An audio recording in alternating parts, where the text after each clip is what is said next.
Привет, ребят. Да. Я пофигу. Он все-таки два.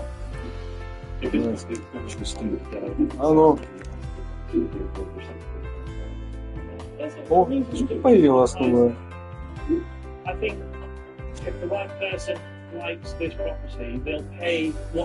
PC? Он какой-то... Ё-моё!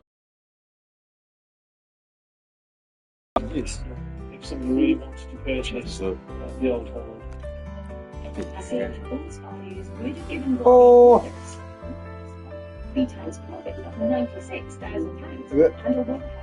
Все не видно. Останавливать надо. Класс. Чего? Щит.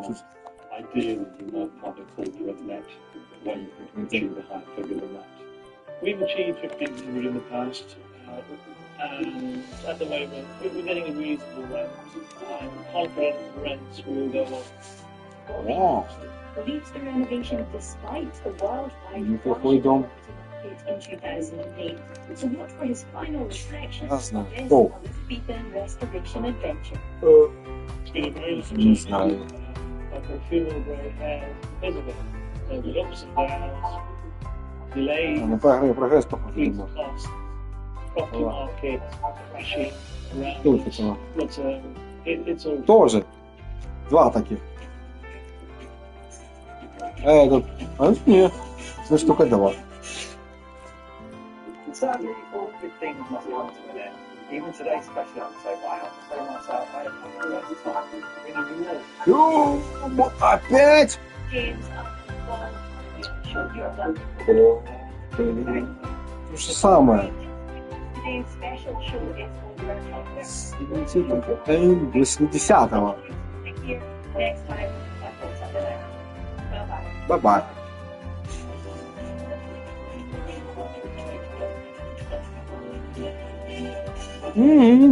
Это то же самое.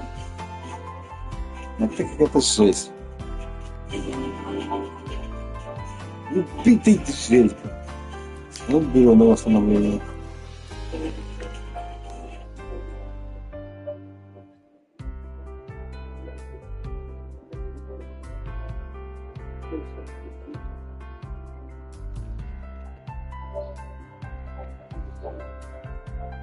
Чего? Что-то непонятно.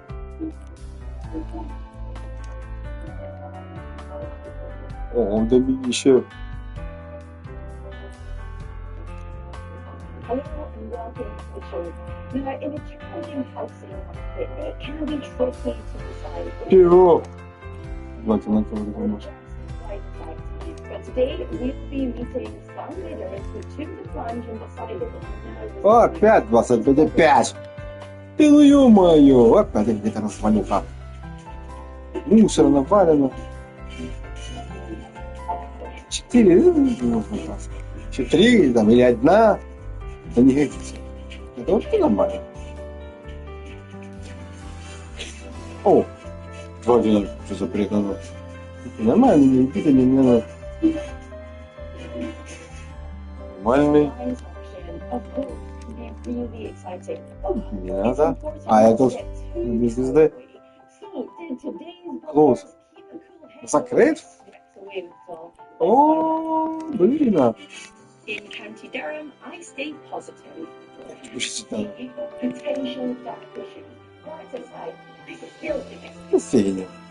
Ты кофейня. Then Oakland finds a glamorous feature in London. This style really spotlights the show as dark. Why not? And we finish. Everything needs to be done. Bathroom, kitchen, 2 reception rooms. I'm not going upstairs yet. All these properties have been sold at auction, and we'll find out who bought them and what they paid for them when they went under the hood.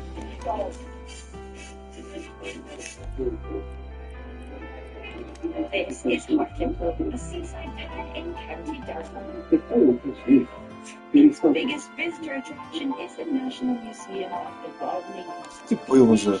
of 18th century seaports, whose central port is the frigate HMS Trincomalee, which was built in 1817, making it Britain's oldest warship still afloat. And Я что ты делаешь?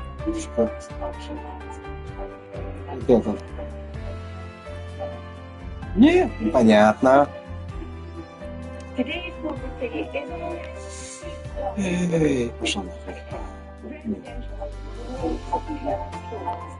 Now, I'm here to see a two-bed mid-terrace, which gives the guide price of just £29,000. You're right, that does sound quite low. I wonder why. Well, wonder no more. Не надо. The windows are boarded up. This looks okay, the render looks okay, but I do wonder what's inside. Let's find out. Вот. Well, Это вот тот. this isn't too much at all. Пошли. А этот. This is surprising, but what's boarded outside is actually fine. It's fine, it's double glazed, so you expect it to be smashed, but this is probably just a security measure. Property is empty. Then, I don't have a fireplace, the fire's around at all, you've got to have this almost twice, so you need to think about that. And actually, the decorative ordering is good too. The wallpaper, the paintwork, yes, the flooring is attention, but this. Еще похоже. Next, stairs leading up to bedrooms, through to the kitchen, which is galley style, so quite narrow. And then you have a small narrow room, which just not has a toilet in it. There's enough room to put in a shower and a sink, which is just as well if you don't have a bathroom upstairs. And there's also a door leading outside. So, Не вот это back делаю. to the kitchen. You need a new kitchen in here. That's obvious because you only have a few units, which you might be able to salvage. It's good that somebody's renting out for you. It saves you a job. But you want to make sure that what you do have is safe. For example, you have radiators. Do you need to upgrade your central heating? Lots of jobs to do. But it looks clean. I can't smell any damp. For that guide price of £29,000, I still think it's pretty good.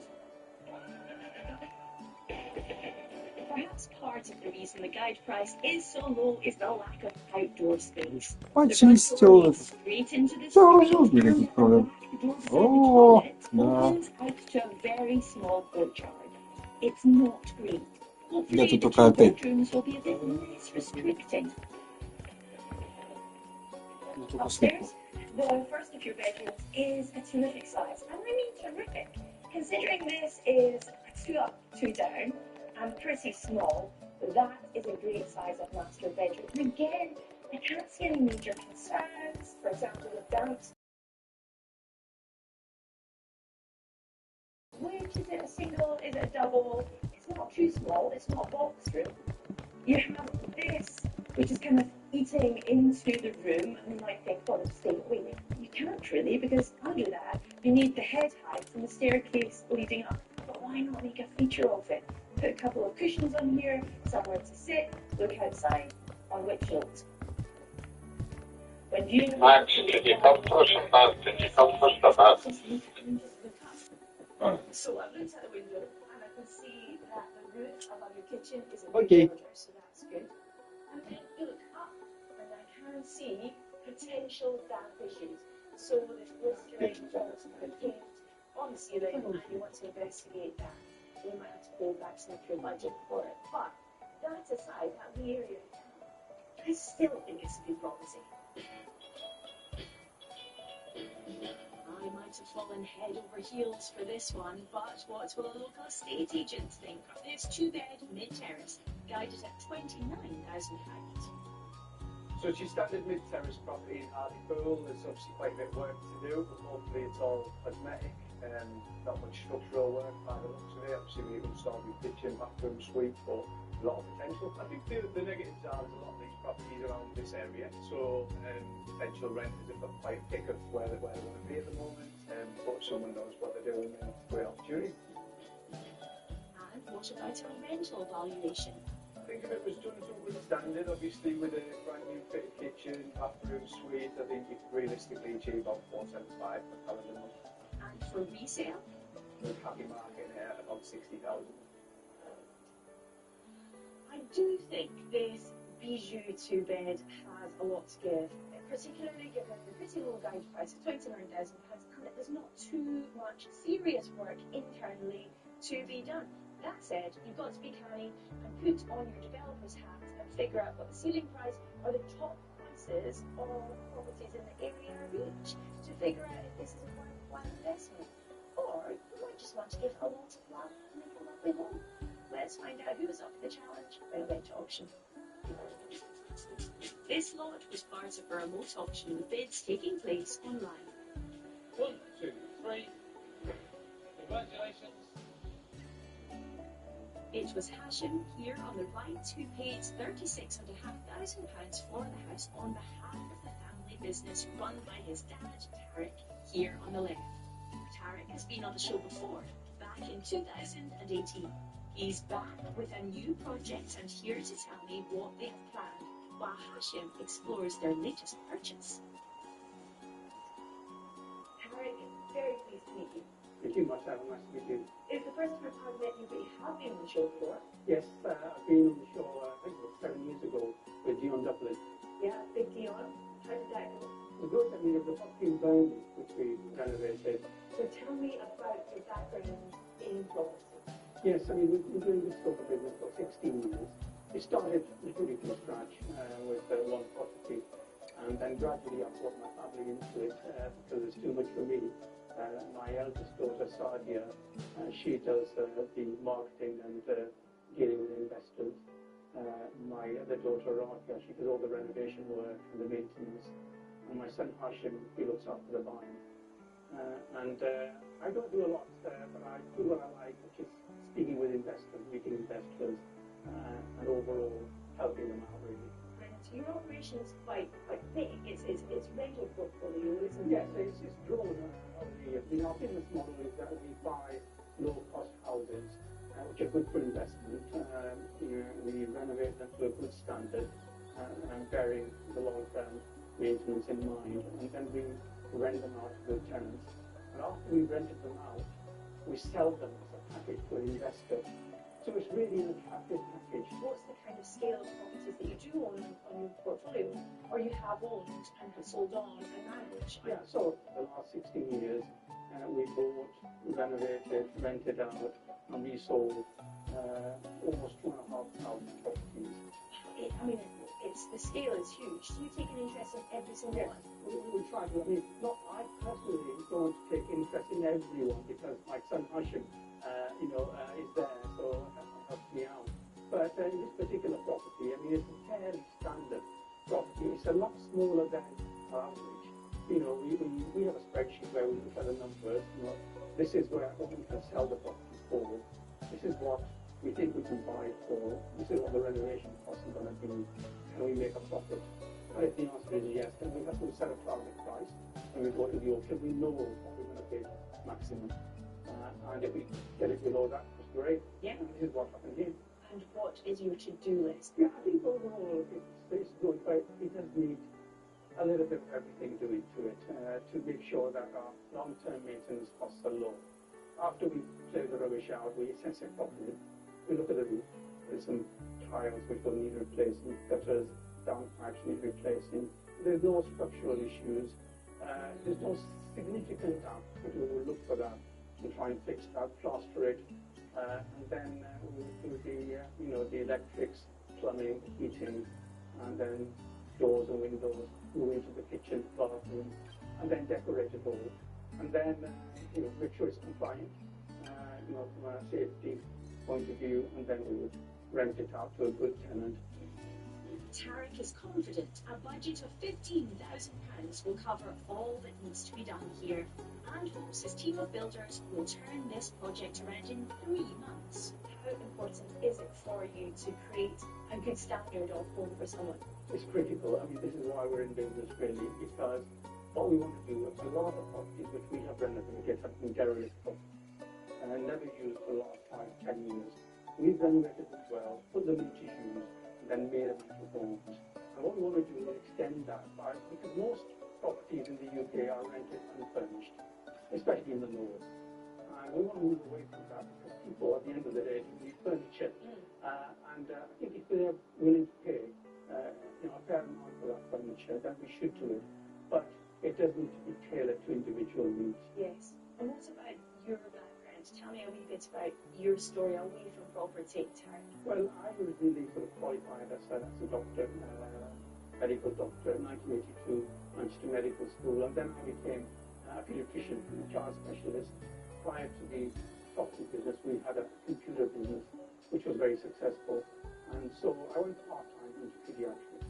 I was lucky I got a part-time job at the Royal Blackburn Hospital, and I did that for 35 years.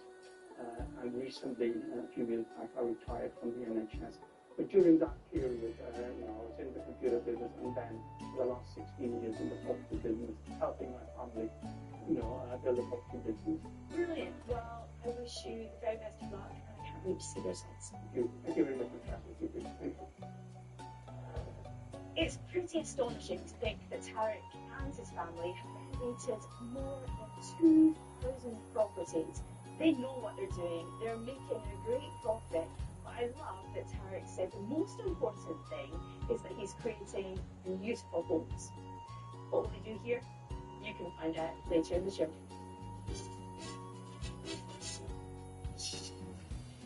Bowline is in North London and Hoxton. In recent years, the area has become a booming arts and entertainment with a wide variety of nightclubs, restaurants and art galleries.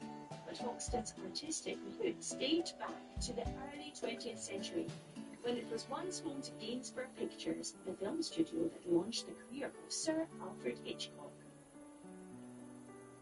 One of the things I love about London is that the city contains so many little suburbs and areas, and they all have their own identity. And we're in one of those places today. It's Hoxton, and we're here to see this, which is a 3-bedroom masonette. Okay, curvy appeal, not exactly dazzling, but just a short walkway from the centre of Hoxton. Bars, nightlife, loads of places to enjoy entertainment-wise. And this went to auction with a guide price of $350 and over. Sounds like a bargain. Let's have a look inside.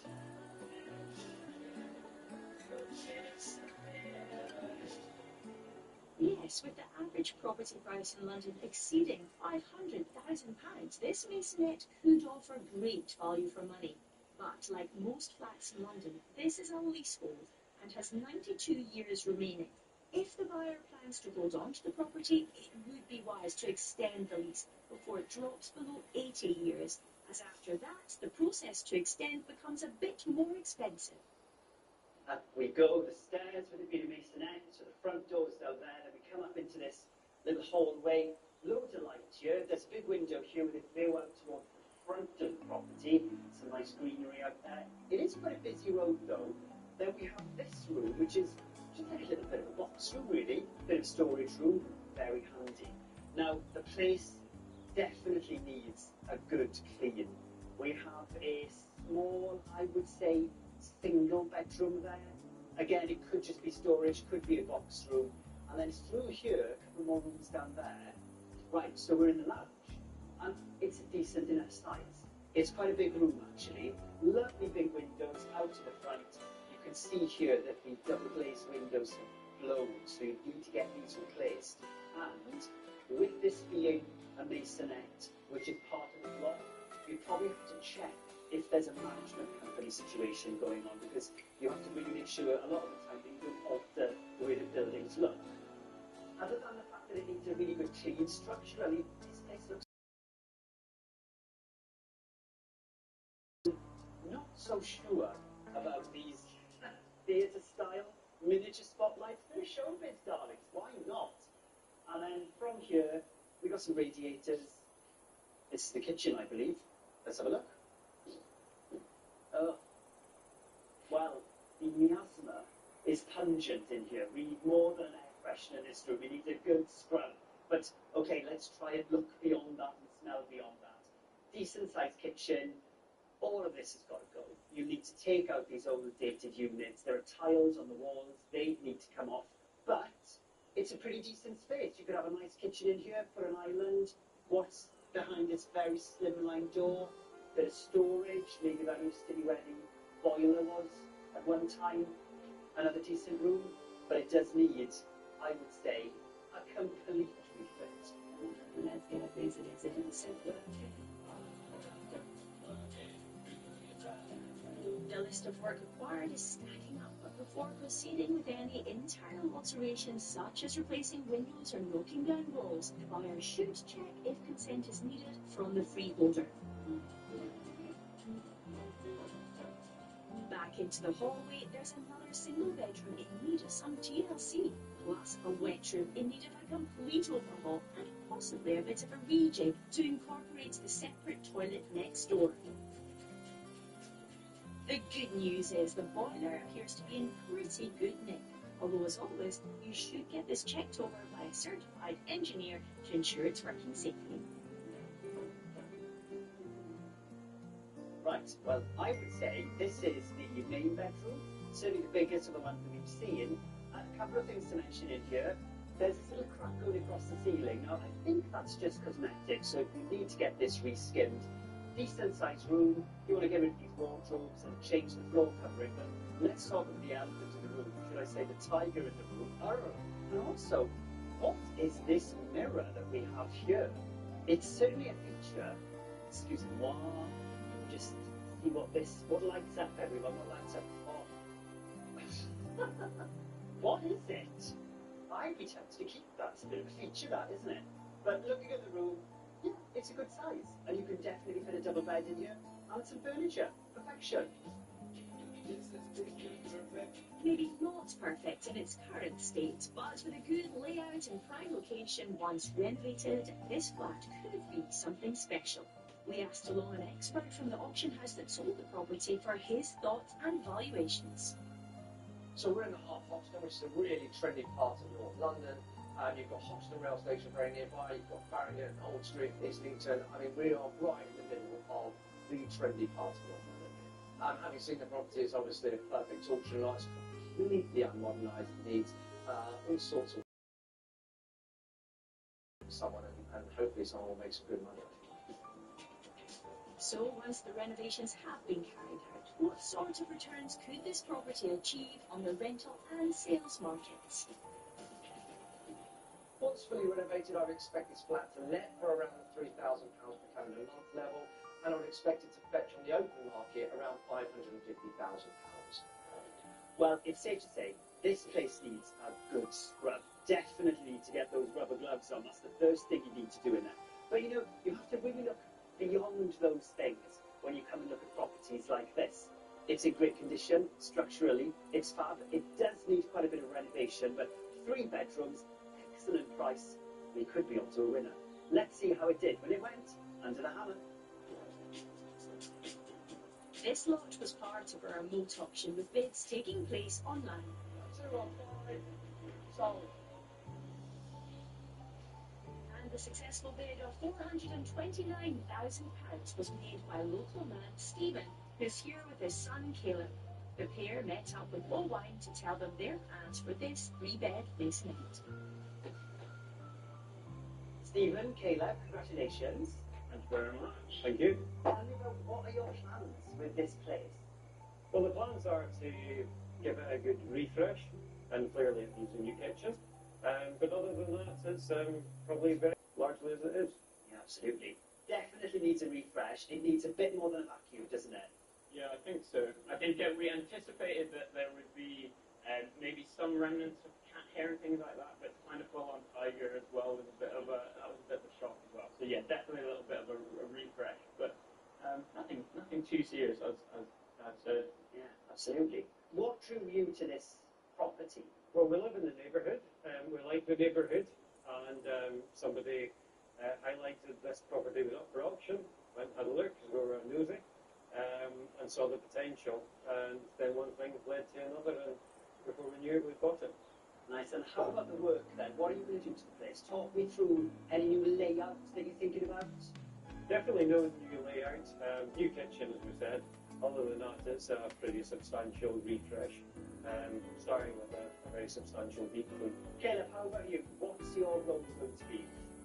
Well, I think I've been invited in on a slight consultative role. I've done a few properties before, so I've had the joys of doing some of the manual labour there, just helping out where I can. And so I'm just here to sort of offer a few ideas, be a bounce back, I suppose, on design and things like that, but ultimately give an extra pair of hands where needed. And yeah, it's a nice joint sort of father-son project for us to enjoy some time together, I think. Well, we'll see if we enjoy the rest of this one. Yeah, well, you can get back to us now. Yeah. Excellent. So, Stephen, this isn't the first time you bought a property to renovate, really. Plan with the place then? Are you going to flip it and sell it, or are you going to rent it out? No, we'll rent it out. No, it's in a very easy area to rent in that regard. So, no, there's no wish to flip it on. Yeah, rent it and see where we go. The two most important questions, time scale and budget. How long have you got? We'd like to probably get it livable as quickly as possible, so probably 6-8 weeks is probably what we're looking at, so probably a relatively short fuse on it, and we've got some people pretty much lined up to go almost as soon as the camera stops rolling, which is good. And in terms of budget, it feels like 10,000-15,000 or so. I suspect it's more like 15,000 by the time the kitchen is in and everything else. I noticed some of the windows, the glass has blown, so you've got that kind of condensation within the glaze. Are you going to replace those sorts of things as well? Yeah, absolutely. And in fact, yeah, that's already in progress. They're quite easy to do. It's a relatively small job. It's just the rubber has perished a little bit. Just that the particular units that are going can just be replaced. There's a supplier quite locally who can do that. One thing that I was particularly drawn to with this home is there are a couple of unusual little spaces, like that small room at the top of the stairs. What are you going to do with that? Well, it could be probably, the conventional answer is it probably could be a study or something like that. The irony is that probably in London you could rent it out as a bedroom. Yeah, there's a lot of little quirks to the place, and particularly the staircase and nothing private to this flat as well, which is quite unusual. So they're nice little attractive extras. Well, look, it's been fab chatting to you today, and I can't wait to see what you do to the place. All the best. Thank you very much. Yeah, thank you very much. Well, Stephen seems very confident. This isn't the first time he's taken on a project like this one. You know, they've got a decent budget. This place is in a great location, and I think this little masonette will undergo quite the transformation. We'll find out how they get on later on in the show.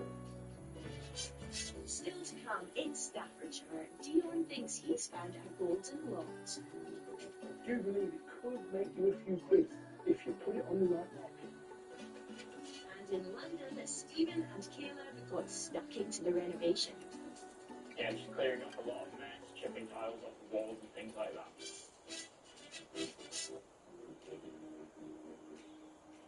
We're heading back to the seaside town of Hartlepool, where I saw this two-bed mid-terrace that initially looked to be in poor condition, but inside it was actually a solid lot.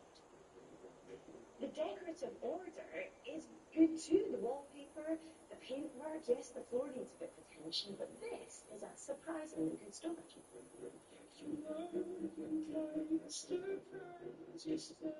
It had a guide price of only £29,000, and the only real issue was a bit of damp upstairs.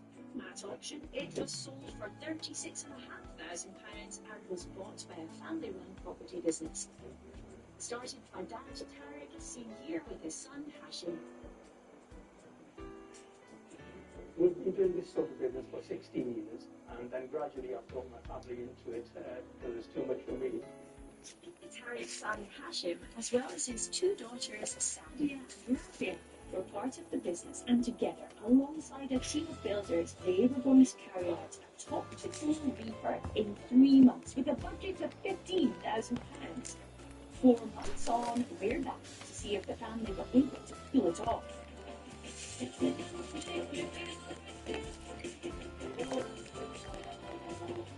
They certainly have. Tarek and his family have brought the property back to life. As planned, it's now ready for the rental market, and they have done their research to ensure they chose the right standard of finish. We got an opinion of our potential long-term tenant who would flexi furnish the property according to their needs. And we added a few extra touches to make a house into a home. At the back of the property, there is now a modern kitchen with new units and integrated appliances.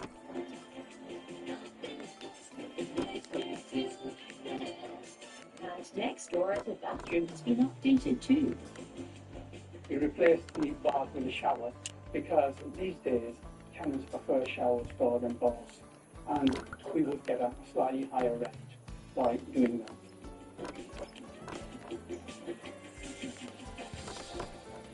And then we decorated the property top to bottom, fully decorated, and new floor covering.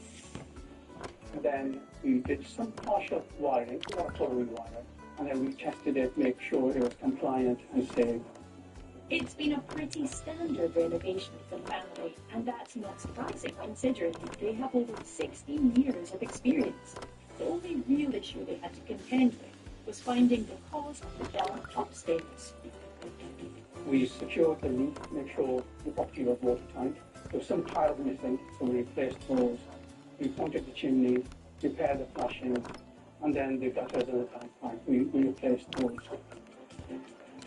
With those repairs carried out, as well as replacing the flat roof around the back, thankfully the damp hasn't returned.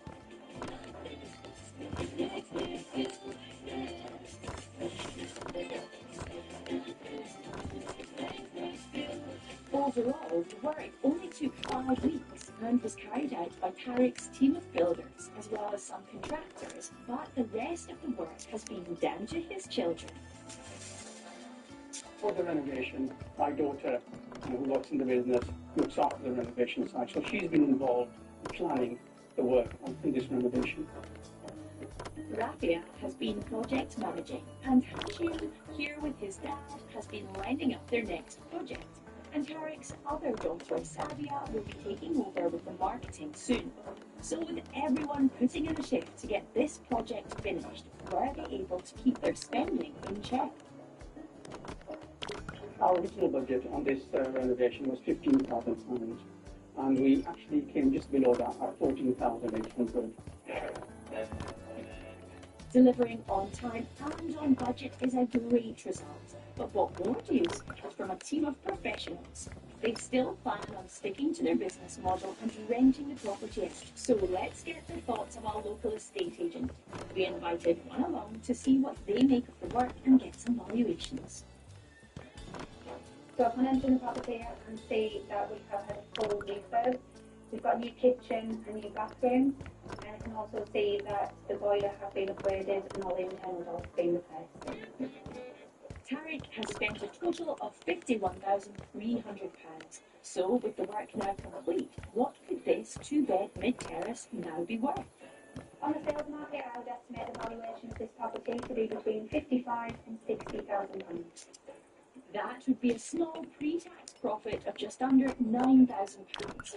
But rental has always been the plan here. So how much income could this house generate? On the rental market, I would estimate this property to achieve £475 to £525 per calendar month. We've already spoken to a tenant who is willing to pay £525 per calendar month for the property as is. So the house should generate an annual pre-tax income of £6,300 for the business. This looks set to be yet another successful venture. Tariq can now unwind and put his feet up, knowing that the business is in safe hands, being run by his children. It's great now because now I can relax and enjoy the business and give all the difficult things to them to do, and I know they will do. Sounds like a good setup to me. Leave it to the young'uns.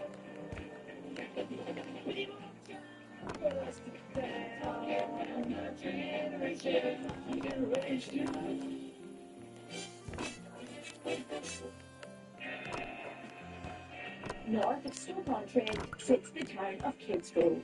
It's part of an area known as the Potteries, which was the centre of UK ceramic production in the 17th century. And legend has it that the Harecastle Tunnel, which was used to transport coal to the kilns, is haunted by the ghost of a headless woman known as the Kidsgrove Bogart. Let's just hope there are no frights in store for Dion at his auction lot.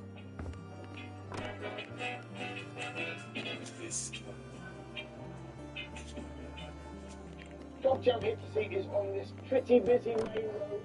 Parking will be a problem as well, but you have got all your local amenities that you can wish for across the road and a pub just there.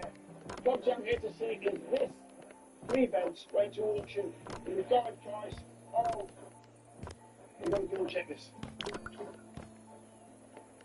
£20,000. Rent to auction, guide price, £20,000.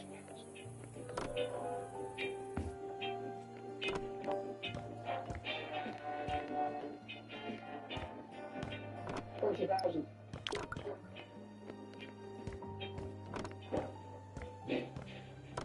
Not bad. Nice and white, which is always a plus. There's a little bit of colouring around the side as well, and detail that I would like to keep. Big windows, so that's where the light's coming from. You've got central heating, but I can also see quite a bit of mould and damp in that area below the window ledge there. And on that side of the chimney breast, the plaster's actually coming off the wall as well, so something I'm sure can be fixed. Well, first impressions, good size room, obviously needs decorating throughout, but yeah, not bad at all. We've got a bit of storage under the stairs for your coats and shoes. Second reception room, pretty much the same size as the first one. Again, nice high ceilings. I can see though damp in here, a lot either side of the chimney breast. Here as well, that needs to be attended to. It's possibly coming from the floor area, finding its way out. It looks quite severe, but the size is good. Come on, look in the kitchen with me. Here we go. Kitchen, galley kitchen, pretty tight kitchen. In here, there's not much in the kitchen in here. This all needs to be taken out. Brand new kitchen in here. The windows aren't too bad. You might be able to keep some follow me through as well. And then right at the back, right at the end, shall I say, of the house, on the ground floor, you've got a bathroom, but I can see lots of spots of mould and damp as well in the whole of the downstairs. So issues to be sorted. It's bigger than I thought in here, and everything needs to be done. I'm talking bathroom, kitchen, the 2 reception rooms. A lot of work needs to be done. I'm not going upstairs yet. While damp is usually treatable, the more you have, the more treatment is needed. With water ingress present in every room so far, it looks like you might have to go back to brick throughout. But how are things upstairs? Okay, we do have another bedroom on that side of the stairs. This is a very large bedroom. The wallpaper's already been stripped off, or most of it. Continue to do that. Fix up the patches of wet and mould, get them sorted. Some new carpet here, paint throughout, maybe change the windows as well, and then you'd actually be on the way to getting sorted. But yes, a really nice sized room. Coming from this side. Okay, other side of the stairs then, and it does feel quite dark in this area because this used to be 1 room and they've made it into 2. Yes, they have. This is all false. It kind of works.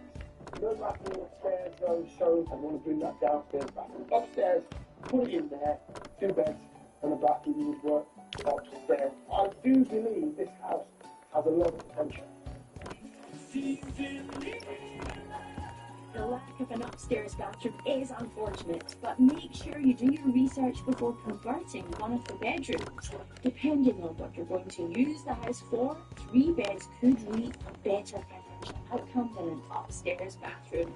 One thing's for sure though, outside space always adds value.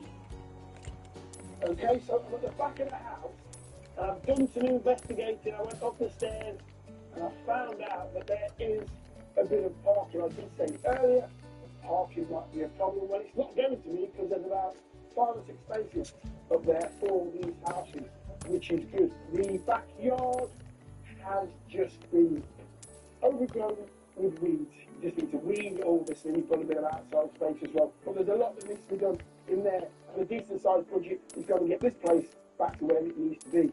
And I do believe it could make you a few quid if you put it on the right market. Well, let's find out and speak to a property expert from the auction house who sold the lot. We invited one along to get his thoughts and valuations.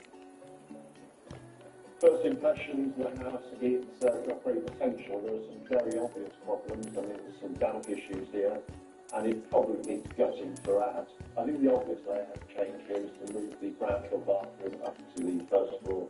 Yes, it becomes a two-bed home, but I think the advantage of having a first floor bathroom overcomes that. The expert believes turning the third bedroom into a bathroom won't have any impact on the overall value of the property. So if you were to modernise and trade the smaller bedroom for an upstairs bathroom, what would be the likely resale figure? My sales valuation, fully refurbished, would be £150,000 to £140,000. And what about potential rental figures? It's a great property, and I would expect to achieve That's a something little to £950 per calendar month. This is a full refurb from top to bottom. Bit of a damp issue, which I'm sure can be sorted if you've got the right person with a good team behind you. This project shouldn't be too hard to turn around. Remember the 20 grand guide price. Get it for anywhere near that. You could be and should be quitting. Let's see what happens. I went under the hammer. This lot was part of our remote auction with bids taking place online. 1, 2, 3, I got online. With the successful bid of £81,000, it was bought by Wayne, a plumber and heating engineer who runs a property maintenance company with his business partner Andrew. Together they've renovated property abroad, but this will be the first one they've tackled a little closer to home. Wayne, nice to meet you. Yeah, that's a good idea. Okay, let's start at the very beginning then. We'll chat about the house in a minute. How was the auction? I was actually sat at my mate's house, Andrew, who's my business partner as well. I was sat there. I'd opened the phone. I was watching the bidding on the houses, you know, got to about 70. I thought, oh, I'm going to go for this. It finished, and I looked at it, and I just looked up at Andrew, and I just said, I've just bought a house. I said, what? I said, I've just bought one of those houses. Why did you buy it? What's the reason for buying it? It's been like one of them, that saying, it's an itch you've always wanted to grab. You always wanted to do something. And then a few years ago, we bought some land abroad in Greece, and we started building a couple of properties over there for retirement for me and Andrew. Wow. So it just came back to me where I thought, I want to do it. I want to do it in England. You know, I want to get somewhere. Absolutely. Good on you. Good forward thinking as well. So you've got this one, and you want to do it up to rent it or to sell it? Rent, I really want to do. I'd like to have a few on the books. That'd be nice. Yeah. I mean, if this goes well, then I'll be the first one, you know, online on the auction to get the next one, you know. Good on you. But we'll see. We'll see. So the first thing you want to do, Wayne, what box are you going to tick first to get it done? The floors downstairs. Yeah. In here, this is a solid floor and it starts to think. Dipped in the corners? Yeah.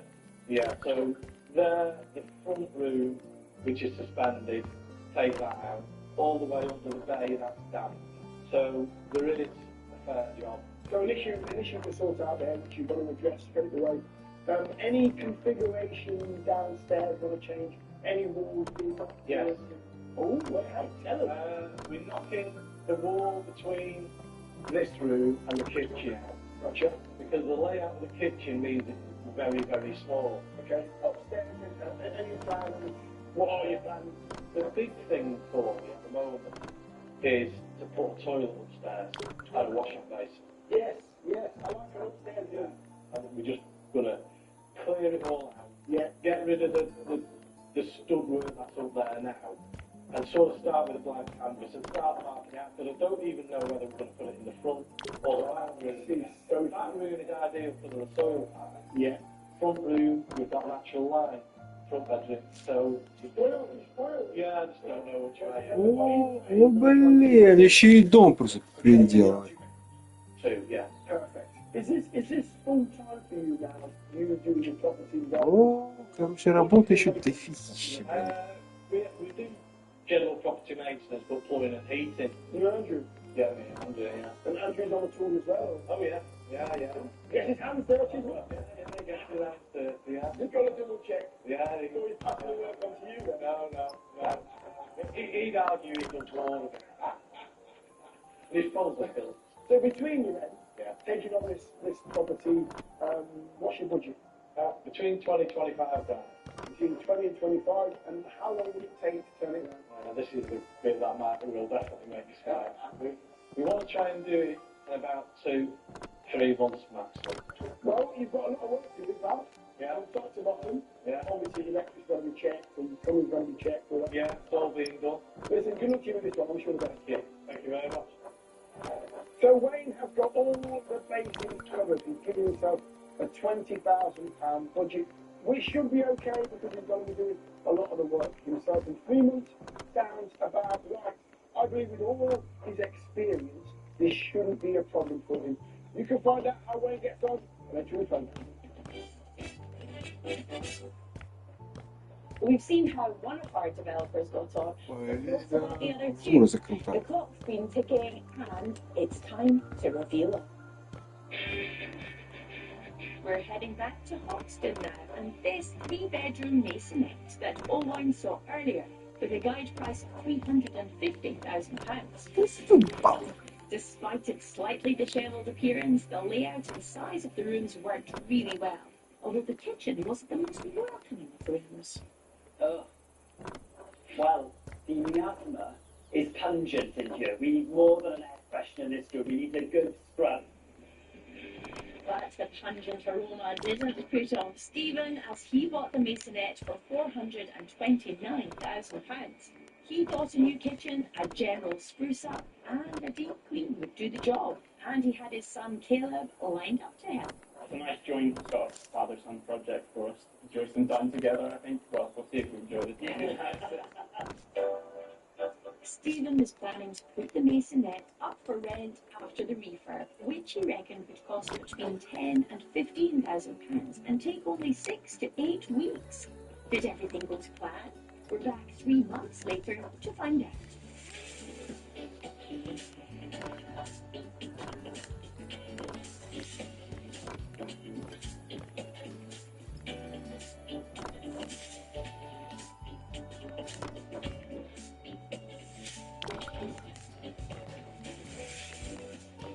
While this looks like more than just a spruce up to me, the new kitchen was always on the cards. But Stephen has also put in a new bathroom suite, completely over,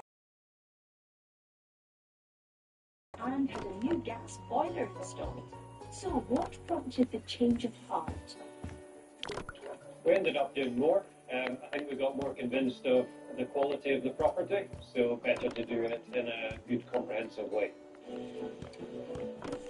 Before the refurb could start, everything had to be stripped out, and that's where Caleb came in handy. One of my main roles was helping with the gutting out of the property. We kind of made a day of it, bringing a lot of friends together. Just clearing up a lot of mess, chipping tiles off the walls and things like that. Once the clear out was done, the experts could get to work. So we've had an amazing couple who came to do the work from the West Country. It was really interesting because it was a trained woman, and this was her first job after she had qualified from being an apprentice, and then her supervisor as well. So Clive and Michelle, they were legends in terms of coming and actually staying in the property and doing the full renovation.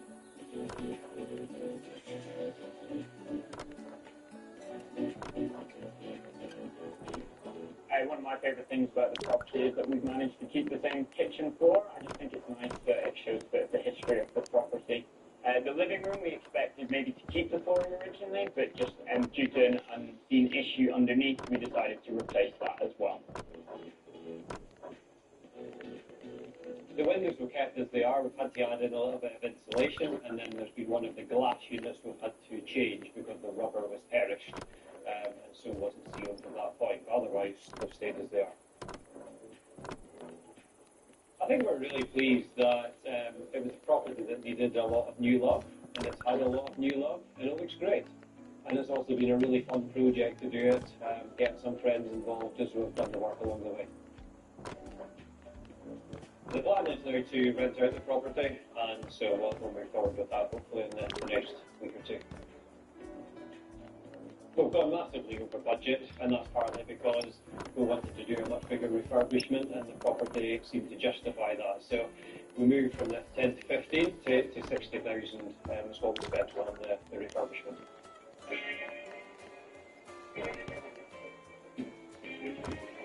And what happened to these two very special original features in the bedroom? We've kept the tiger and the mirror. We haven't been able to throw them out just yet. They seem to be a very special occupants of this property, and the hope is that we're going to rehope both of them in another home where people will love them for the future. One's in the loft, one's in the cupboard downstairs.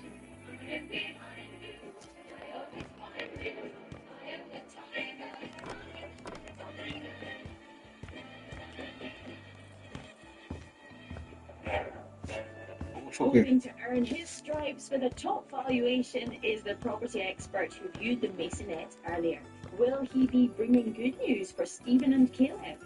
This is my second time visiting this flat, and I have to say, I am really, really overwhelmed by what a fantastic finish the buyer has done on this property. Typically, flats get done up to what I would call a lettable standard. I would say this has been done up to owner-occupier level. And who does he think this property will appeal to? Typically, flats like this would appeal to, obviously, renters. We're in a nice area, and there's a lot of things in walking distance around here. But you've also got the owner-occupier market. I mean, we're in Hoxton. This is a top part of London now. You're going to have a wide range of people that are going to want to live here. Stephen's total outlay on this project comes in at a hefty £489,000. So what could this property achieve on the resale market?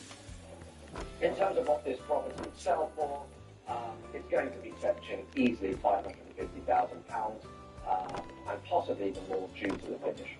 Well, that's really pleasing. It's good. We knew it was a great property, and it's good to see that the refurbishment will get a good return. That figure would give Stephen a profit of £61,000 before tax and fees, but this was always destined to be a buy-to-let. So how much could it add to the local rental market?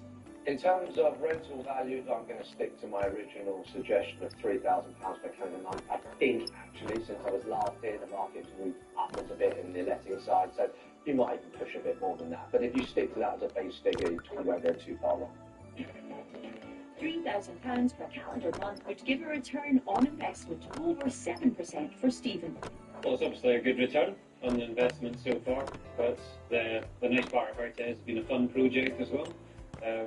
We've had a good time with friends and met new friends along the way. Now that the job's done and Stephen and Caleb haven't fallen out, would they do this all again?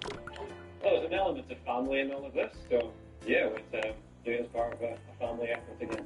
I also don't always have a choice in the matter if I want to help or want to work with it, but I very much enjoy working with it.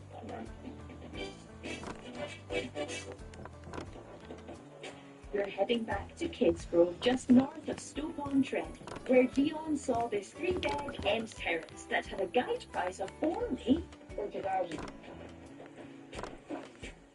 But inside there was a standout issue. I can see though damp in here. I'm not outside of the chimney breast. A really bad wall here. Yes, water was getting in from somewhere because every room had damp. That aside, it had potential, and at auction it was bought for £81,000 by Wayne, a plumbing and heating engineer who owns a property maintenance company. He had decided to venture into property with his business partner Andrew, and Wayne thought this could be the first refurb of many. I mean, if this goes well, then I'll be the first one, online on the auction to get the next one, With a budget of £20,000 to £25,000, they plan to make small tweaks to the layout and modernise throughout in 3 months max. That was the plan, but it took a little longer, and 10 months on, we're back.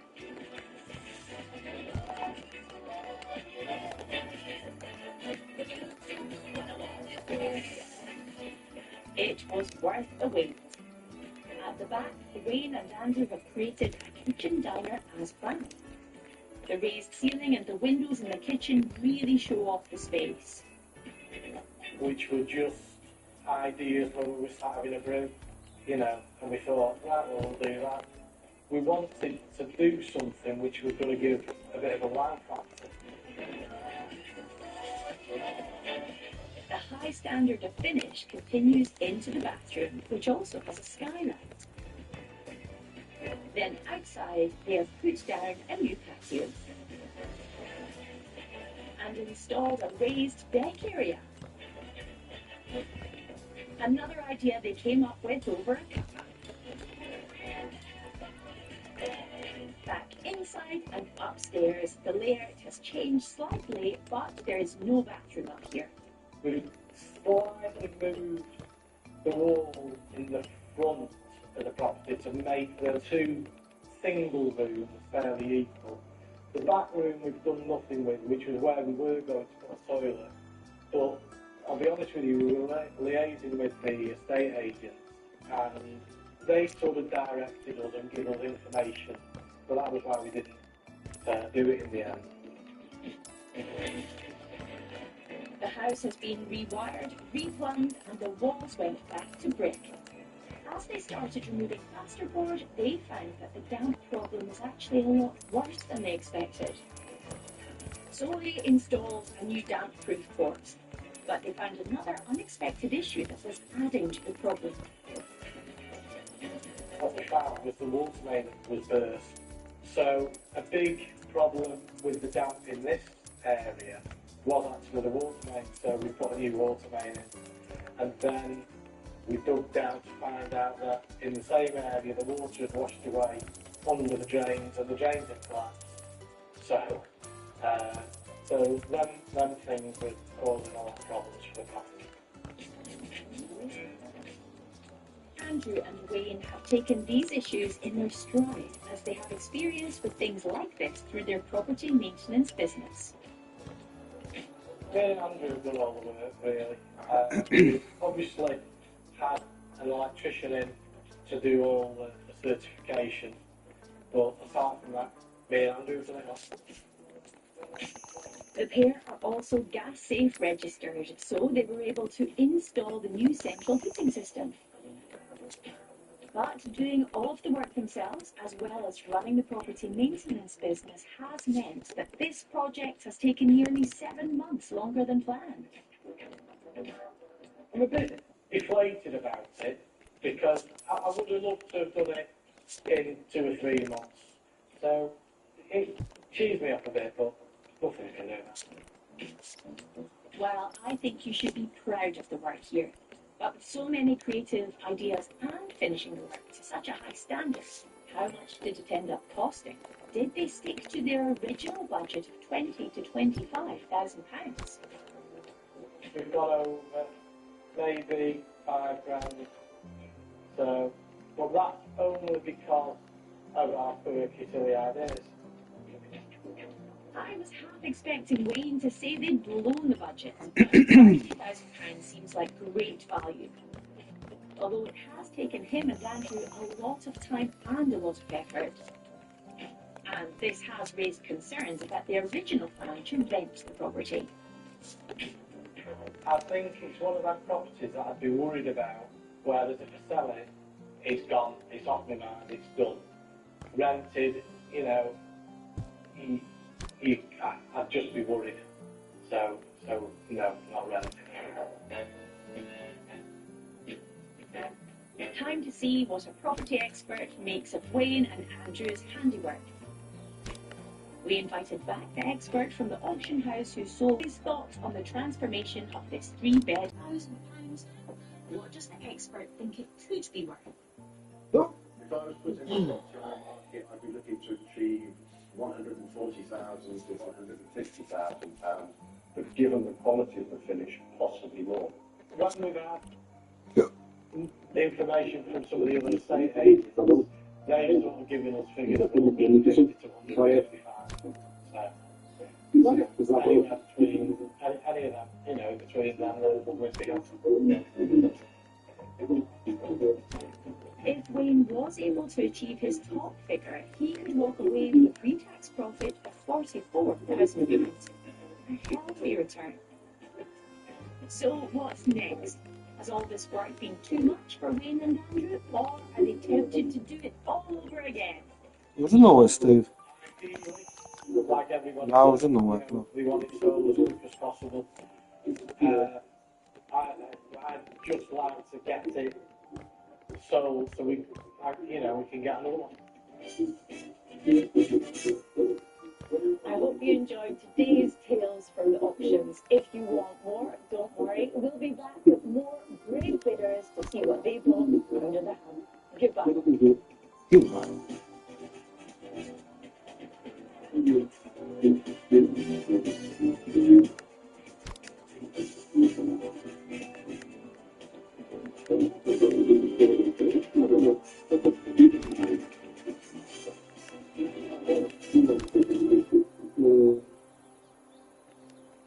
Hello and welcome to the show. Now, if you fancy bagging a property bargain, why not try your local auction? That's exactly what three buyers did today, right here on Homes Under the Hammer.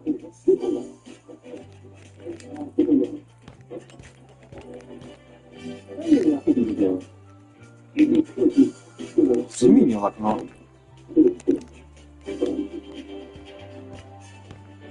Tam zmienił.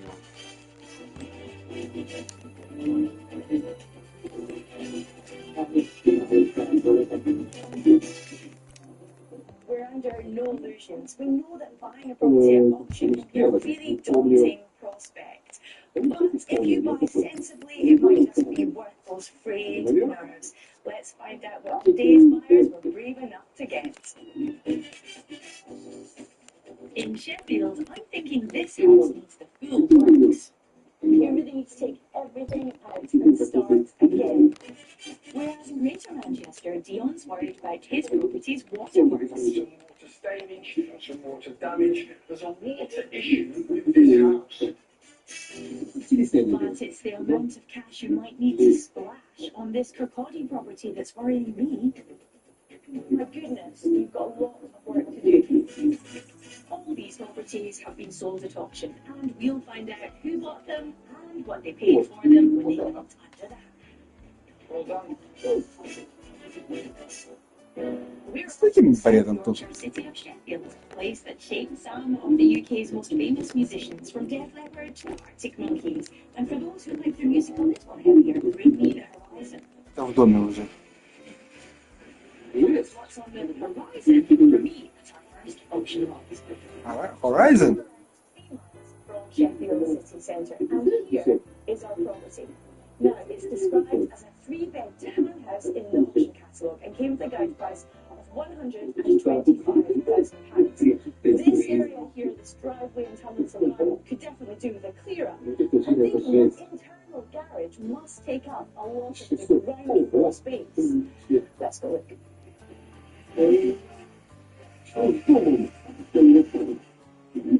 Inside, your hallway, it's really dated with decor, but it's been left at one stage. Then to the garage, as I thought, it's taking up most of the room on this initial floor, whether it be ground or lower ground. Now, I noticed that most of your neighbours have kept it as a garage, so you might want to do that. It gives you the option of off-street parking, though it doesn't seem to be too much of a problem on the road outside. Or it could be a storage space. Or you could think about converting it depending on the permission you need into a living area, maybe an extra bedroom. Or I think I want a car. We've got pools, some darts, sort of.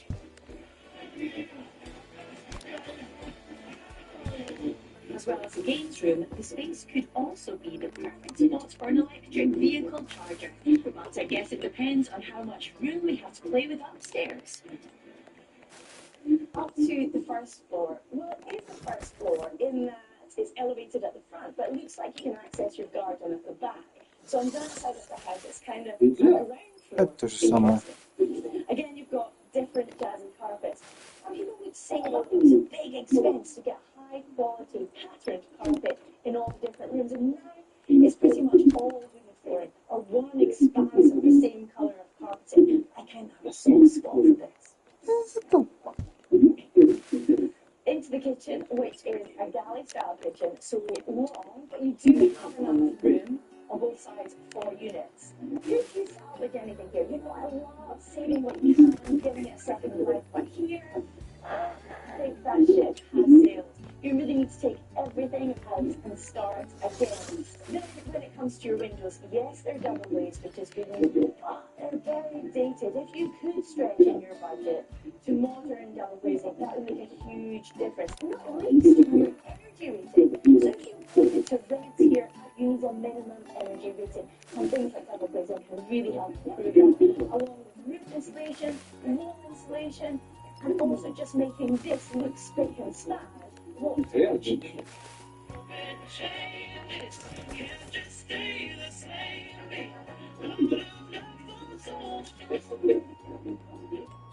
Up to the top of the house, you have a bedroom which is a single, it's definitely not a double. It's just so dated with the carpets, they're smelly, everything's kind of yellowy and smells very musty. And then you almost have a mirror image bedroom to the other side. So often you might get one small one and two bigger ones. That's two small bedrooms, but you could get single there, like I said before. Then you have your bathroom, well, it's good that it is upstairs. It's quite small, but enough room for a bath, and then your shower over it.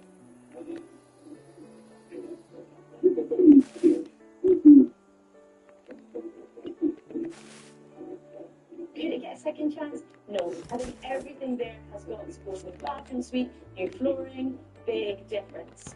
Then to the front of the house, you have your master bedroom. Now this is a proper double bedroom. Not only that, but it's an absolutely enormous bedroom, taking up most of the front of the house. As for the decor, just to get rid of everything here, I think it's a cosmetic problem, an aesthetic more than anything else. The smell, the look of the place. I feel the house is reasonably solid, and you could make such a difference here. The double bedroom is also home to an out-of-date hot water tank. If you could put a new coffee holder in the kitchen, there's potential to open up the room or add some in-wall storage. The possibilities for this property are plentiful, but there is one more space we haven't, which takes you to your garden, which is basically a hill. It's really, really steep and completely overgrown. It could be a nice garden, but just now it ain't working.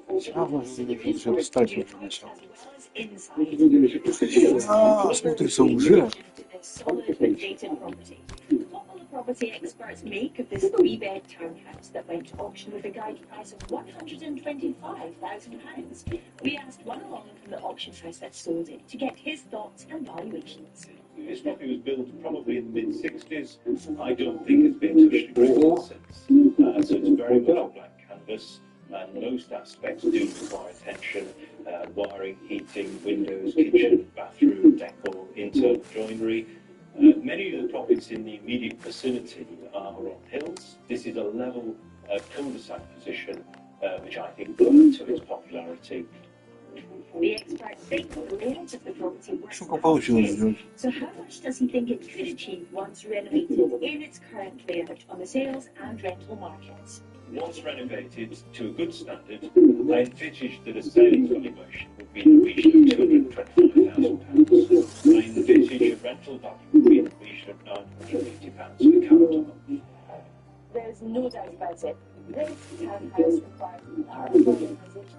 But the great thing about that is that you have your blank canvas to make your stamp.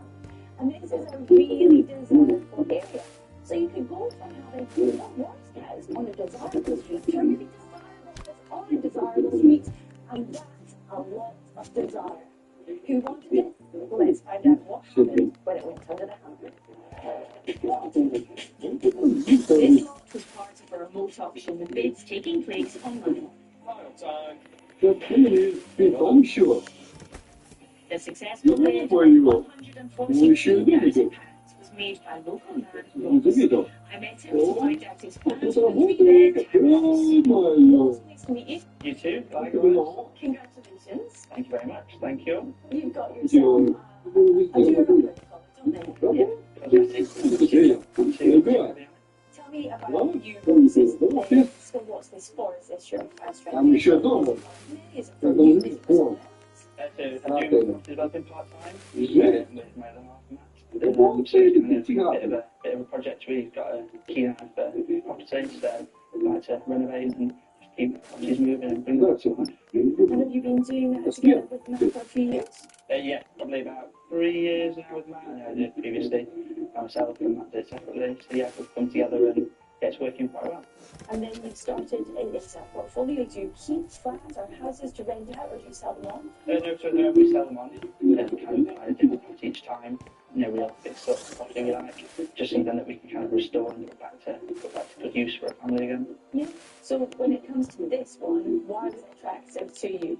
We don't live too far from here, so it's kind of makes sense. And we've got another property at the bottom of the road, so. Which you're renovating at the same time? Yes, that was just going through at the moment, so we'll finish completing in a couple of weeks. Fantastic. And is that something you've done before, renovating 2 properties at a time? No, this is the first time we've ever had 2 on the go. We've kind of just staggered it with 1 at a time. But yeah, now we're in a position where we can do more than 1, which is good. So here we are. With another property. I'm guessing you have a team of people that you trust, but it also sounds that you don't mind getting stuck in yourself. What do you now do? Bathroom fitting, kitchen fitting, gardening, gardens, decorating, woodwork. We leave all the plumbing and electrics to the trades that we've got. So how do you fit that in? You said this isn't your full-time thing. You might like it to be at some point. What do you and Matt do? So we both work for the NHS. Essentially Matt works full-time. I work part-time for the NHS, so it frees me up a couple of days a week to do this. At the moment, the idea is that we go full-time doing this. Matt will stick at what he's doing and just enjoy the time he gets to spend on weekends and evenings here with me. Gets given a job and tries to get stuck in and does it good. Ross and Matt will keep the garage and use it for storage, but the rest of the property will be gutted and renovated with a high-end modern finish. They plan on opening up the kitchen into the living room to make an open-plan living dining space, and they want to turn the garden into an inviting family area. Upstairs, you've got your bedrooms and your bathrooms, so they're staying? Yes, yeah, as is. There's an old boiler cupboard in the front bedroom which is coming out. There's a new boiler downstairs, so that makes that room a little bit bigger. But the rooms will be staying as is. Bathroom is staying as it is. Just new suite and new decoration throughout. And what's your hopes or timescale? It's going to be about 8 months. I would naturally say 6, but we're away for 2 months. So that's going to put that on hold while we're away. Holiday for 2 months? Yes, that's correct. 2 months away, just this time, and kind of just enjoy. Trzeba się z nim na tyle zjela po tym, że są w domu. Like someone hot? South America. So I've been travelling around there, so neither of us have been, but we're both quite keen on doing, so we'll see what we can find. And what's your budget here? We're being quite generous to ourselves, so we get 40 to 45,000. That's because we're quite keen on a high-end, I say, finish. If we come in under, great, but we have got up to 45,000 to spend. Ross, you've got it sorted. Thank you. I can't wait to see the results here. Thank you. Work-life balance. When you get started, and when it comes to the budget they have, it makes a huge difference. Many people have that budget, but they are intent on not but making this the best family home they can. And I just love that feels. You can find out how they get on and what the difference they make later in the show.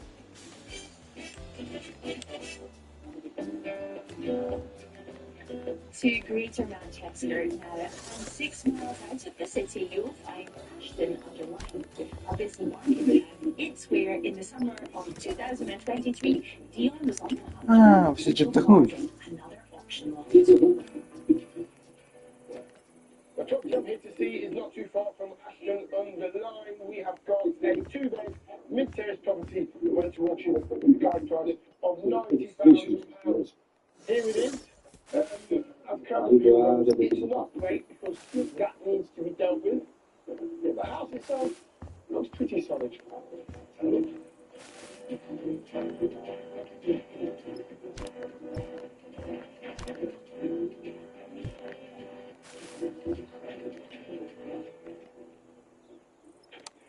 Right, we've got 2 doors coming into the property, which is what I like somewhere to put your coats and your shoes, and the stairs to the bedrooms are literally straight in front of you.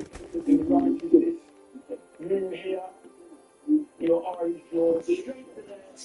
You know that window sill, there's been some serious water damage, or plasters fallen off or falling off to expose the brick. I do believe this is a nice sized room. We've got a massive chimney breast there, which is taking up a bit of space. I'll tell you more about that when I see what's in the kitchen. So, nice sized room, we've got a problem with the front of the property. Looks definitely. And as you come round into the kitchen, okay, on the other side of that wall there is an additional sort of chimney breast. So I'm thinking to myself, oh, okay. Вообще актуально. Еще думаю. This little pantry area, I think we squeeze a little downstairs toilet in there. That would work. But there's loads of water damage in this property. Every Он пропустил. Вот блин. Вот блин. С этой стороны.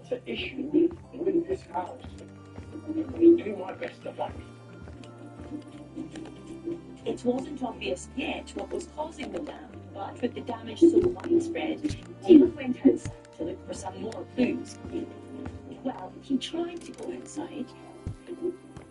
Right, okay. I don't know where the garden is. I can see green on a different level, and I can see walls falling down here as well, which is not too safe. Give us 2 seconds, we'll get the HV shorts up a bit. No peek at the legs.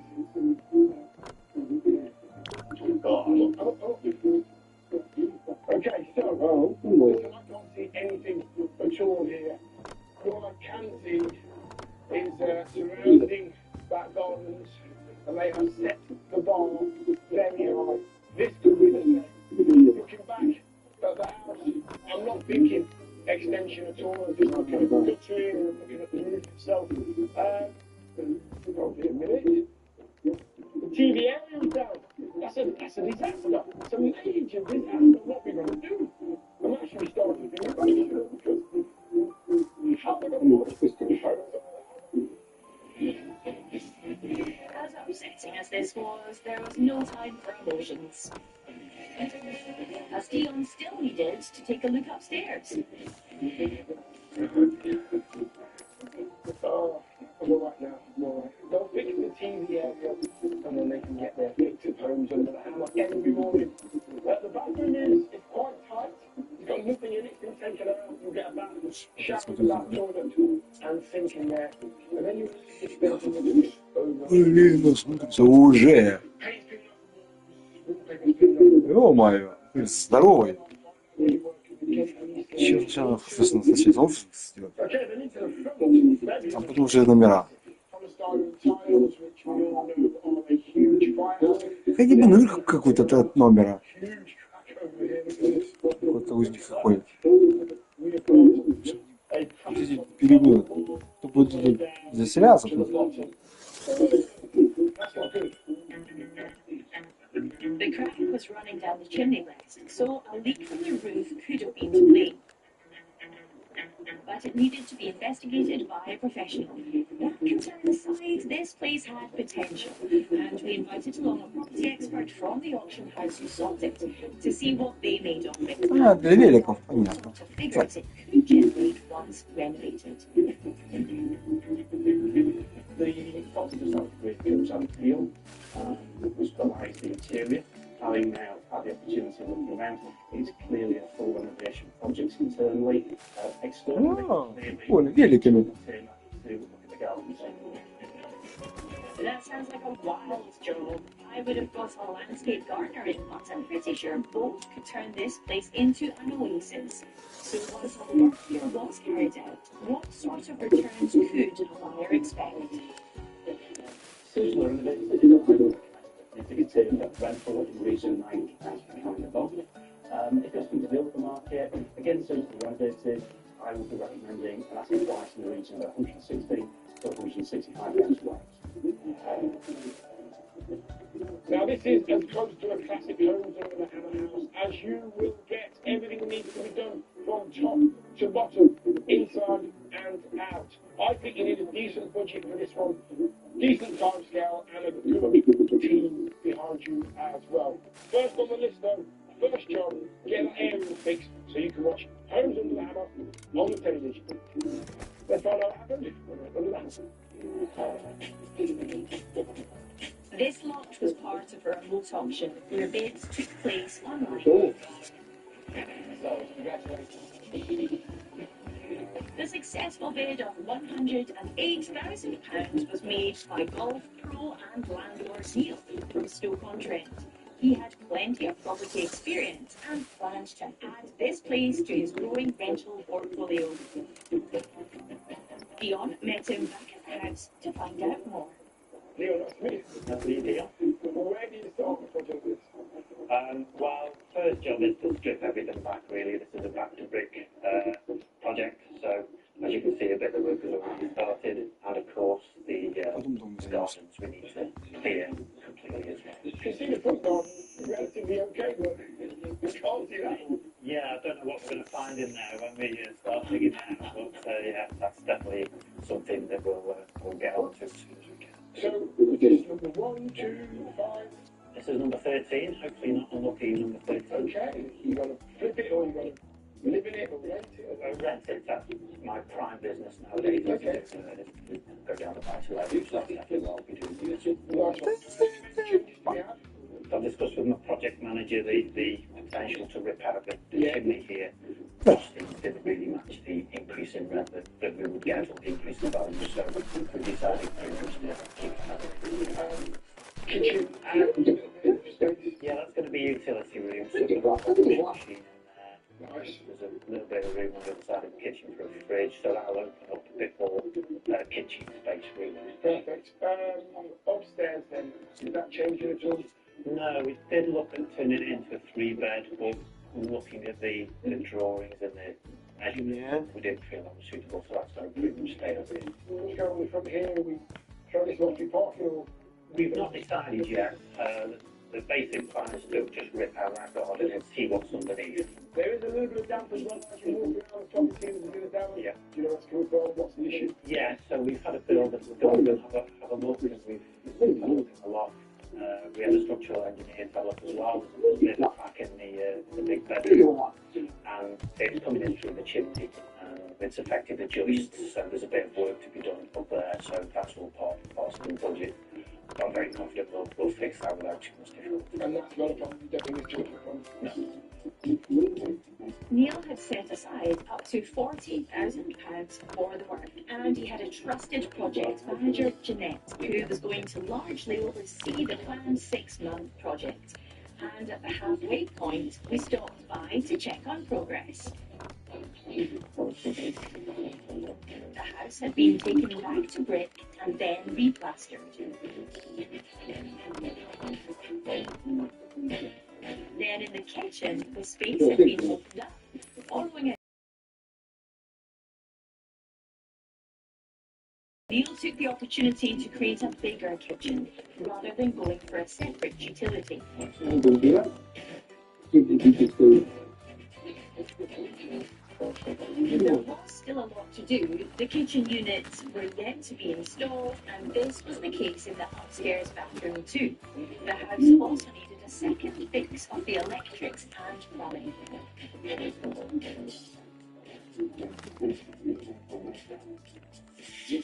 The garden still needed to be tackled, but back inside, and thankfully the crack upstairs had been repaired under the supervision of a structural engineer, and the damp issue had been resolved. The main issue, believe it or not, was condensation. The house really wasn't particularly well ventilated. Nonetheless, once we went back to brick, we could see just how deep the damp issues were. And if we were useful to really went to brick, then there wasn't any damp there. So we don't foresee any further issues with the damp.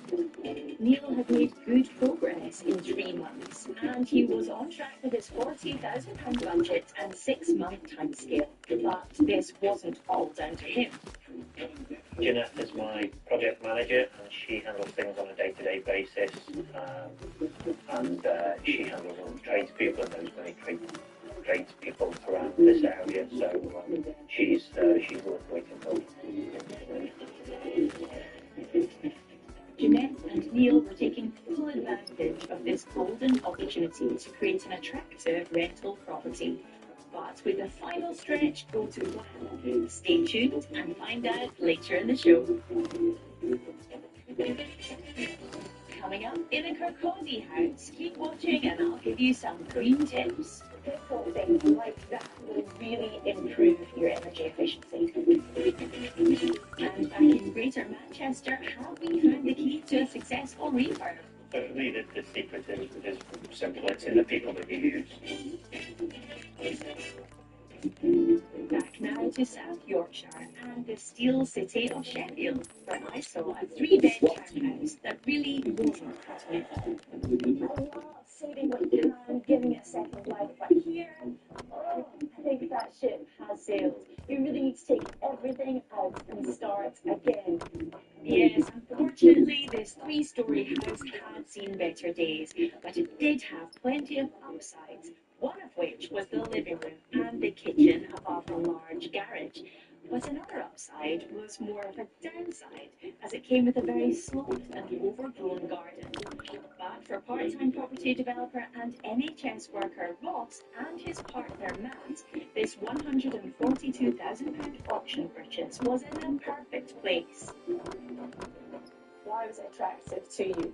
We don't live too far from here, so it kind of makes sense. And we've got another property along the road, so. Which you were renovating at the same time? Yes, that was just going through at the moment, so we'll due to complete on that in a couple of weeks. Ross and Matt have done a number of property projects over the years, so weren't based on doing 2 at once. And with a healthy £40,000 to £45,000 budget and an 8-month timescale, they were aiming to make the house top notch. So 8 months on, did they achieve their aim? From the outside, it certainly looks like it. But what about inside? The first job was just strip the strip house because we wanted to go back to essentially brick to start again and rebuild.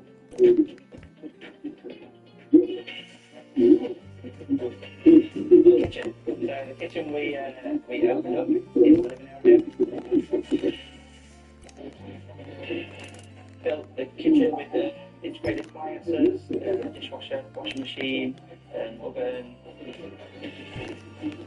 And what have they done on the top floor? So when we do our properties, we like to do the finish as if we were going to live there. Our friend Hannah is really good at dressing the house, so we kind of bring it all in for her, and she comes in and finishes off and dresses it for us.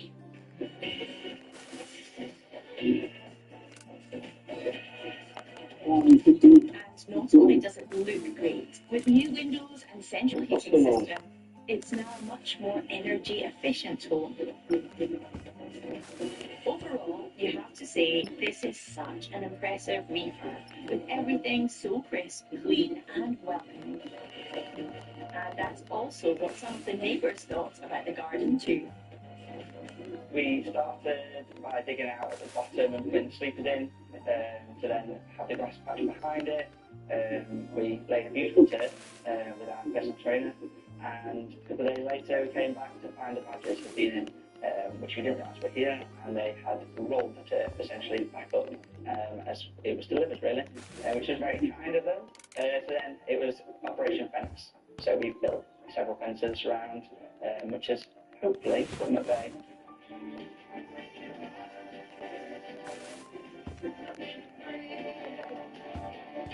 So, having been badgered by the wildlife, Ross has finally got the garden straight, though it's still a little slopey.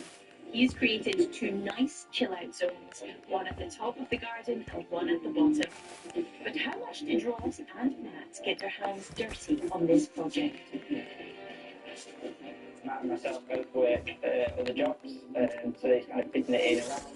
I have 3 days a week on it, I have a day a week on it, so we come across on those days and we work away, do whatever we need to do, and we lock up the other day and then we go home.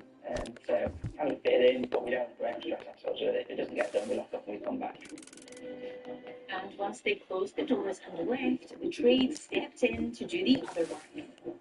And not only has Ross dressed the house for the resale market, he's decided this time around to add a little bit of bling.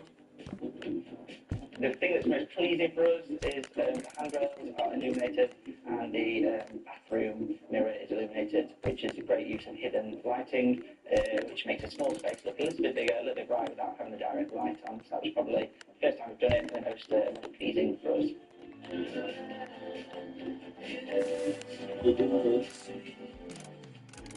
That's a nice touch, but adding extra usually adds to the budget. So have they managed to get the gain without the pain? The budget was between 40 and 45. I think we've come in about 38, 39,000, so we've kind of got the high-end finishes and then come in under budget, which is good.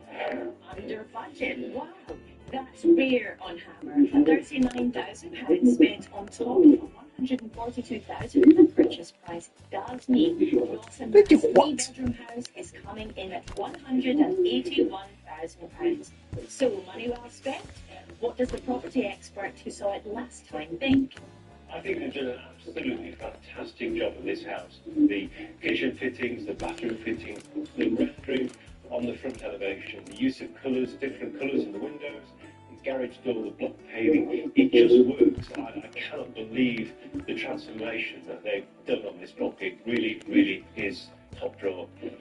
A glowing review, but will that be reflected in the resale value of the house that Ross and Matt have invested £181,000 into? I would value this in the region of £250,000 to £260,000.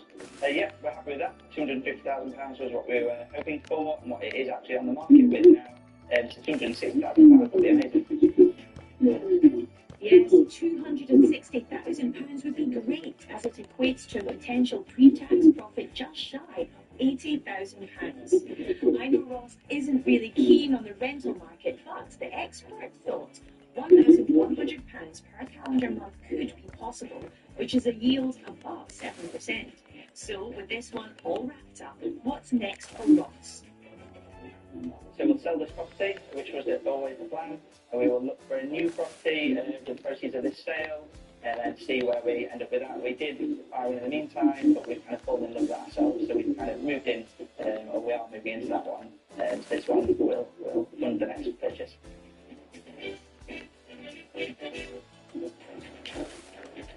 If you ask a native of the Scottish town of Kirkcaldy what it's most famous for, some might say it was the birthplace of economist and philosopher Adam Smith, or the former Prime Minister Gordon Brown. But older citizens might reply linoleum, because in the late 19th and early 20th century, Kirkcaldy was the world's leading producer of that most desirable floor covering, with no fewer than 6 factories churning out roll after roll to satisfy global demand.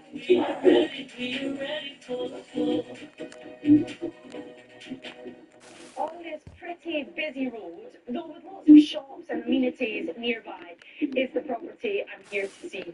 It's a 3-bed end of terrace that came with a guide price of £90,000. And here it is. I do like this stonework. It's rather handsome. Let's find out what's inside. Into, well, a tiny wee area, you might call it a vestibule, where you could hang your coats, which is handy. Then into a living area, which feels nice because it's spacious, but my goodness, you've got a lot of work to do. You've got some missing floorboards, you have holes in the walls, and possibly some condensation or damp patches which need investigating. You do have central heating, but you want to check it over because it looks like that could do with an upgrade. You have double glazing, which is fantastic, and you need it with that busy road. And then you have stairs leading up, but they're not safe. You need to think about this and at least put on a banister. So lots to do, but let's start. To the back of the property, you have a bathroom. There's not enough room for a shower and bath, but you could put your shower over the bath. You probably need an upgrade there, and it's something to bear in mind that your bathroom is in fact downstairs. Then you come to the kitchen, and I like the size because you can get everything you need in here, and it feels nice and self-contained. You do have quite a lot of blistering on the walls, a real sign of dampness, quite extensive. So you want a damp specialist to tell you what's going on and factor it into any budget. The kitchen, you know I like to salvage. Could make all the difference, but certainly you can upgrade any places. And if you have the budget, you might want to get this place the wow factor with a new kitchen. It would make a huge difference. Also, you've got some cracked window panes, so you need to replace them, and little things like that, I say little, it can also eat into a budget, but it will really improve your energy efficiency. Upstairs, there are 3 bedrooms, 2 of which are decent size, and one that's a bit narrower. But you know what I'm going to say? Is there a chance of moving the bathroom up here, which would leave room for a bigger kitchen? Food for thought. Vai tranquar essa, né?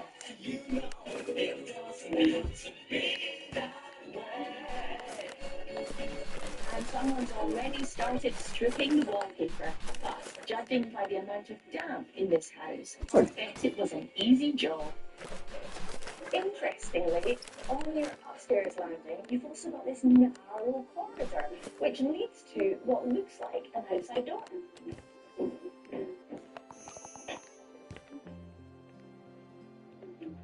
Aha! So when you come outside, you realise that you walk down these stairs to get to your outdoor space, which is incredibly overgrown just now. But get yourself busy, get a skip, get your green fingers on, and you can make this somewhere that's quite special. Now this is why it's so important, and I will always say read the legal pack. You might think coming into this, I'm imagine neighbourhoods that side. That's not always the case. You want to know exactly what you're entitled to, so it's good to do your homework. What I also love, you get a lot of overview of Kirkcaldy, which is really special. With a back door on the first floor, this is a bit of a mystery. Time to hear from an expert from the auction house who sold the property to find out if they can shed any more light on this unusual arrangement. The layout of the property is very interesting. It would appear that it was once 2 properties that had been turned into one. Access to the back garden is from the first floor, so you have to enter through the front door, then you go upstairs, then you go to the back, you go downstairs to get in your back garden. So it is an interesting layout of the property, to say the least. You could potentially try and put a bathroom upstairs if you wanted to remove one of the bedrooms, but there wouldn't really be any point in that. So the layout as it stands, probably the best way, with all your bedrooms being upstairs and your living quarters, bathroom and kitchen on the ground floor.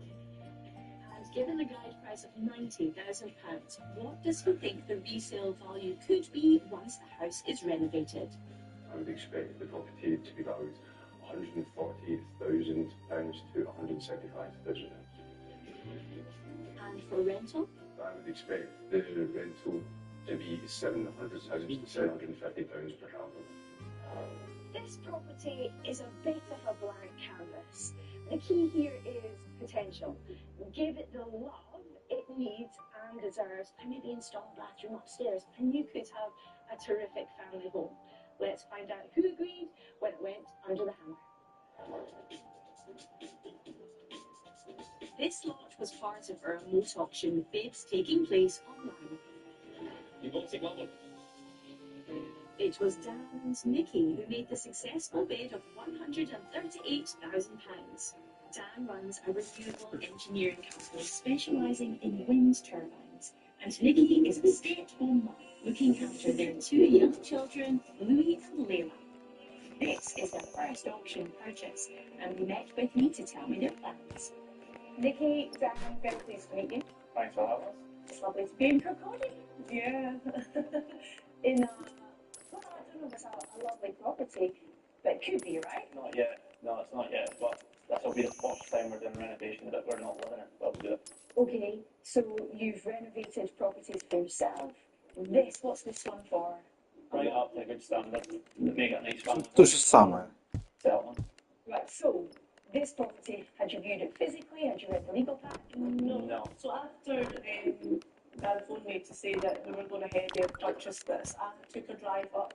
I'd actually been looking in the wrong window to get a little peek. I was too upstairs, so I got home was in there after when I got home and realised I was looking at the wrong property. So Did you not wonder why the telly was on?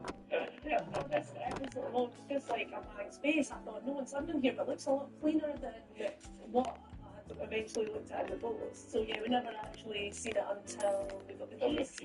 So the extent of your homework had been to click on the link, view a few pictures. Had you read the legal pack? I glanced. I didn't read through it, I wouldn't say. I glanced. You skimmed? Yeah, obviously spoke to my solicitor during the time before we got keys Good. and stuff. Yeah, that's most of it. We did find out afterwards though about Lack of documentation so for the change. So this was 2 flats. It was renovated into 1 3-bed house, and there was no planning permission put through for that. So that's been a little bit of a bump in the road. We've had to get an architect out and things to get the ball rolling with that. Okay, so it's been lived in and all intents and purposes looks like a 3-bed terrace. And it has since at least 2016, as far back as I can find online. It's been sold a couple of times since then, and it's been a house every time.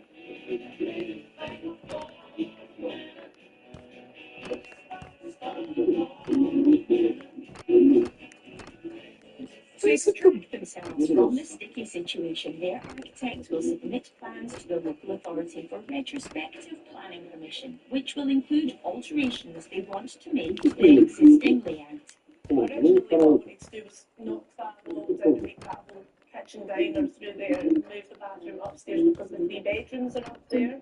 However, that is a structural wall we found out from our architect. So the plan is to keep that toilet in there, make it a WC, and make the space for more cupboard space into the kitchen. Move the bathroom, main bathroom, to be up the stairs with the 3 bedrooms, and the entrance to the garden downstairs through the kitchen. Where are you going to put that bathroom?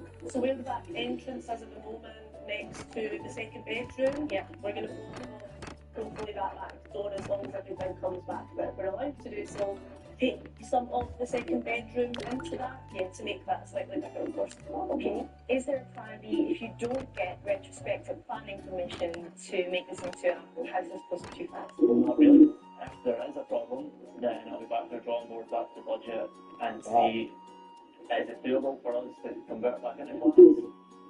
Hopefully they will get approval, and if they do, they have a budget of £20,000 to £25,000 to carry out a full renovation, plus all the structural changes. Plus they're fortunate to have family and friends working in all the trades they will require. What about the damp? Have you looked into it so far? Nicky's brother luckily has that before, so again a reason why we wanted to just go for it. So we've had Nicky's brother out and I did that picture on a very wet day and there doesn't seem to be any leaks. So it seems like it's more than likely condensation where the mold's coming from. All the back bedroom that faces the rear of the garden, it has a lot of ivy growing on the roof. So there may be some damaged tiles under that. It won't be anything major. So when we get that removed, we'll see. How long is this going to take? So we're thinking around, 16 weeks? Roughly. Yeah, got holidays and stuff booked as well, so as long as we can get babysitters for the little ones, I'll be able to look in a bit more as well. So yeah, we're hoping 16 weeks. Is this the first of many? Where do you want to be in a few years? So that is the plan. Definitely, we get married next year, so we're hoping to do this, see how this goes, and then take after the wedding, get back to it. Yeah, brilliant. I wish you the very best of luck. Thank you very much. Yeah. Very exciting. Thank you. Yeah. I feel like I was a wee bit, I told you so, with Dan and Nicky when I realised they hadn't viewed the property or read the legal pack, and they did discover lots of hidden nasties. But I think they've been pretty lucky here, and I think they'll do a great job. I just hope they get the retrospective planning permission that they need. Will they? You can find out later in the show. Early Earlier, we found out how one of our developers got on, but what about the other two? Was it a case of happily ever after, or was it the stuff of nightmares? Let's find out. We're heading back to Greater Manchester, where Dion saw a two-bed mid-terrace that had a guide price of £90,000 and a lot of issues. Look, that windowsill, there's been some serious water damage. And upstairs wasn't any better. Look at that. We've got a crack on the top all the way down. But that wasn't the worst of it. See, the aerial's down. That's a disaster. It's a major disaster. What are we going to do? It was bought for £108,000 by Neil, a developer who was hoping that this would become his 13th rental property. That number may be unlucky for some, but Neil wasn't going to leave anything to chance. Where do you start the project? First job is to strip everything back, really. This is a back to brick project. He had a budget of £40,000 and hoped that the work would take 6 months. When we returned at the halfway stage, Neil had made good progress. 4 months after first seeing this dilapidated property, we're back to see the finished result. Neil is here with his trusted project manager, Jeanette, to tell us how they got on. We went in the main for a very high standard of finish, that includes the kitchen, so there were no real cutting of corners, and I've worked with Jeanette long enough to know that cutting corners is never enough. The pair have worked on half a dozen projects together, so they have a strong working relationship, and they're both always open to trying new things. We made a few different design choices in this particular property. For example, the colour of the kitchen, it's a brand new colour, it's only been launched. The layout of the property has largely stayed the same, other than the small increase in the size of the kitchen. Upstairs, the bedrooms are like new. The crack has been repaired, and the rooms have been redecorated and fitted with new carpets. The bathroom design was a real challenge because it isn't actually quite a small bathroom, but we've managed to get a full bath in and an electric shower, plus vanity units, which when we first saw it, we didn't think was going to be possible. The house was brought back to brick and it has been rewired and reflowered. It's been a solid transformation internally, but Jeanette and Neil didn't stop there. Whilst the inside of the property was looking good, we decided to really go for it outside as well. So returfed the back garden, so back part of the garden as well, and then of course the driveway at the front has made a significant difference. It has drastically increased the curb appeal of the property. And Neil is hoping the extra spend will increase its value too. As creating a driveway was a lengthier process than you might imagine. We did consult with the landlord next door because we have got a shared path. Having got that consent, we applied to the council. So that approved. We then contacted several landscapers. We managed to get a good team, and they did the job for us on budget, on time. They took care and did great finishing work for us, which was above and beyond. This work, along with replacing an old lead pipe for the mains water supply, delayed the work slightly, but overall it has gone relatively smoothly. Jeanette has managed the day-to-day work whilst keeping Neil updated along the way. We knew that it was back to break. We knew we had to replace everything, and so that's what's happened. That's what we've done, and with the support of all local trade, I'm really proud to say, we've managed to do the majority of the work without any problems. Neil still plans to keep hold of the property as a long-term investment. So how much did the work here end up costing? We went over and above the budget of 40 by spending an extra £7,000 thereabouts on the external work, which we're very hopeful that will increase the total value of the property. Well, let's get the thoughts of a local agent. She saw it at the midway stage, so what does she think about it now that this two-bed mid-terrace is ready to go? The finish of the property is done to a really, really good standard. Very modern entrée kitchen, lovely modern bathroom. It's a really good finish. So has Neil made a sensible investment here? With the work now complete, how much could it be worth on the resale market? In the current sales market, I would expect the property to achieve between 175,000 and 180,000. So I'm really happy with that as a valuation. The total spend that we've got is around the 155 mark, so that represents in my mind a pretty good outcome. It does indeed. That could see Neil with a pre-tax profit of £25,000. But rental has always been the plan here. So what sort of income could it generate? I would expect this property to achieve £900 per calendar month in the current market. Again, I'm happy that's above what we budgeted originally. It will go on for higher than that. We've had conversations around the 1,000 mark. Our estate agent, somebody I've worked with a lot, thinks 1,000 is very easily achievable, and we could even go a little bit more, up to the 1,100 mark. If Neil is able to achieve his top figure, that would amount to an annual pre-tax income of £13,200. So it's another successful project in the bag, thanks in a large part to the work carried out by his project manager, Jeanette. So what's the key to their success? So for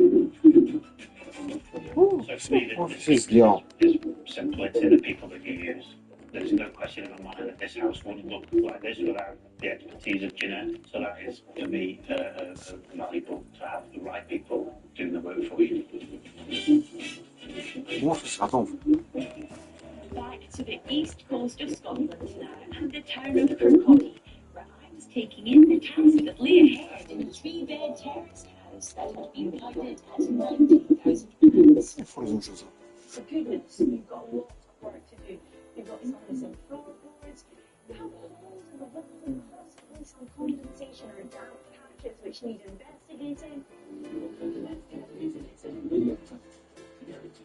And if the state of the place alone wasn't going to keep new owners down and Nicky busy, their £138,000 auction vouchers also came with some legal bits that needed to be undone. Não, This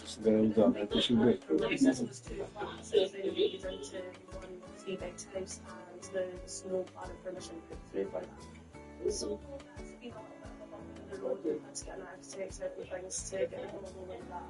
Okay, Dan works in renewable energy while Nikki has her hands full looking after their 2 young children, Louis and Layla.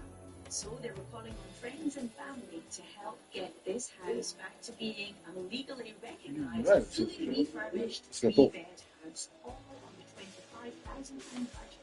A timescale of 4 months. And now, не сделал, не доделал, не уже начал. Все.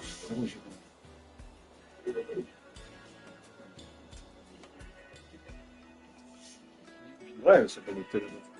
When you strip the whole place back, brand new kitchen went in, kitchen window removed, and that doorway put into. Через это. Его везли. the door, they fitted a new boiler and had to replace rotten floorboards. Create a west It's class. stairs. On your radiators, on plaster.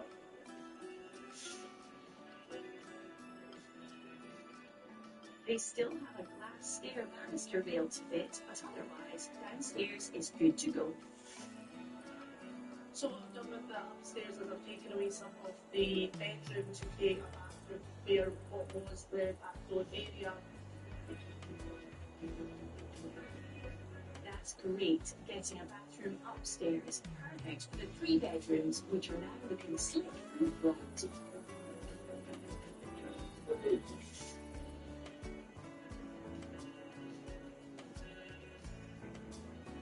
With the inside of the house done, just left the outside space.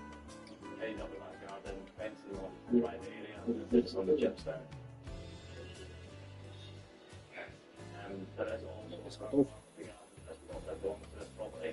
However, with the deeds to it, it's a very straight located, so at the moment that's something done. Okay, so still a bit of legal sorting out in the garden, but what happened happened with the legal status of the property itself? When we first got the property, there was no plan permission for it to be a house, and it was still two separate flats. So we got a few different ideas and different plans and how it was going to be the best way to do it. Across to the council, and 6 to 8 weeks, we had to keep the washing facilities downstairs due to building regulations, which is why that had been kept in a wet room. So it wasn't all too bad. No, not too bad at all. It all seems to have worked out rather well. And for the refurbishment work, they predominantly used trades they knew who were family members. But how involved were they?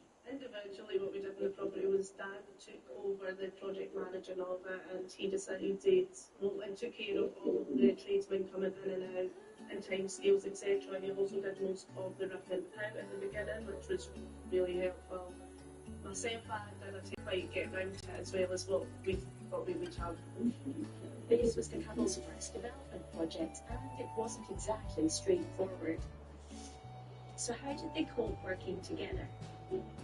We've been getting on fine, to be honest with you. We've got quite busy lifestyles in between, so this was just a topic of conversation at night when we had time, but I trusted in Dan to take care of the property and project manage that side of things, and then I knew I was doing what I had to do, so I would just get back to them. So we were quite relaxed about it, to be honest with you. We worked quite well as a team in general, so yeah.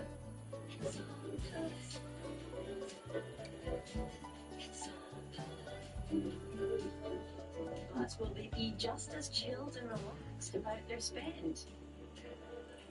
We anticipated 20 to 25, we're spent around 28.5.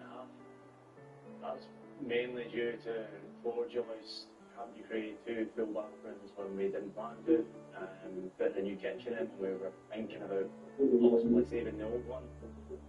So that's where the extra money's went, but we're overall quite happy with where we came in.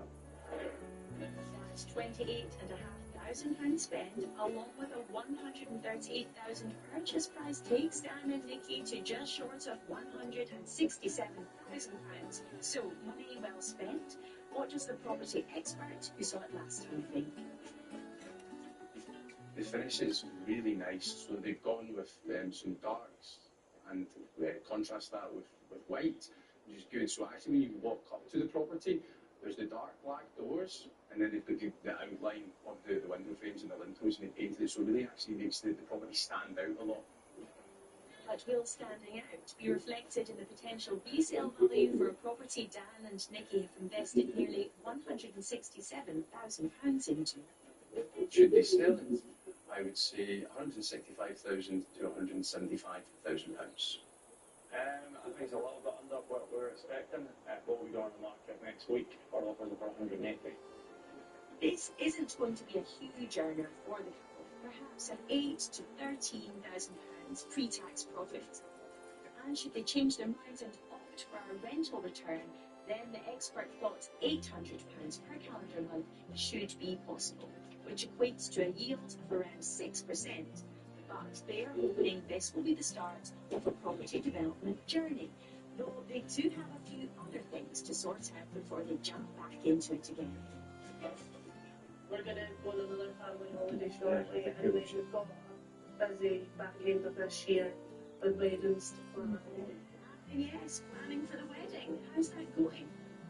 Well, I finally managed to secure the dress, so that's probably the most important part.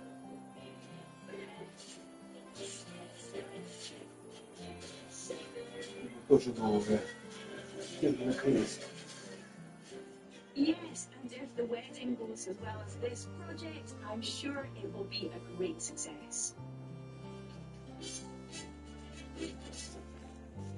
We've reached the end of the road for today's properties and their lucky buyers. But don't worry, there are plenty of more stories to come, and you can follow all the triumphs and tribulations right here on Homes Under the Hammer. So join us next time. Bye-bye. Max.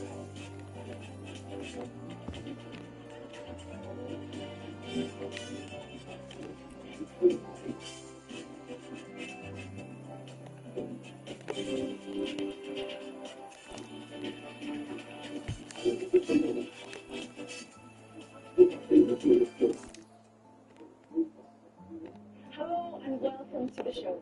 Now, if you fancy bagging yourself a real property bargain, you could think about heading down to your local auction. That's exactly what the three buyers on today's show did, and we'll be following their stories right here on Homes Under the Hand.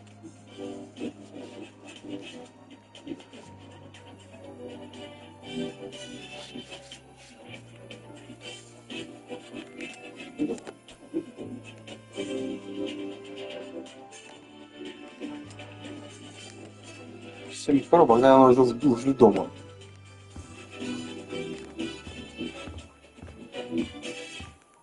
А тут только одна. Цель.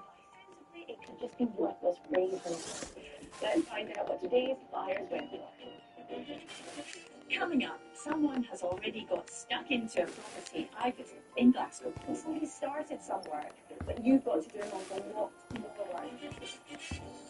It's peaks and troughs for Oline in Carmarthenshire.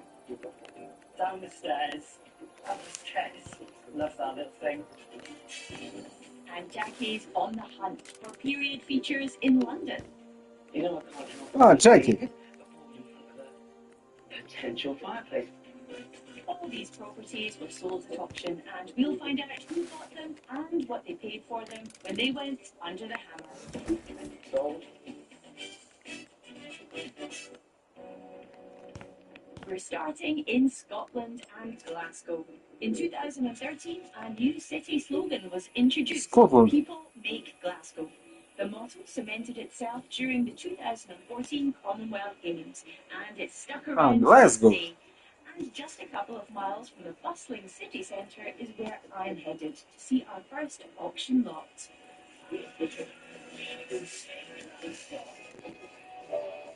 I'm in Maryhill in Glasgow on a dreamy rainy day, and I'm here to see a property which has a pretty reasonable sounding guide price of £45,000, a two-bed flat. And it's here. Well, actually, it's on all these stairs. Let's go.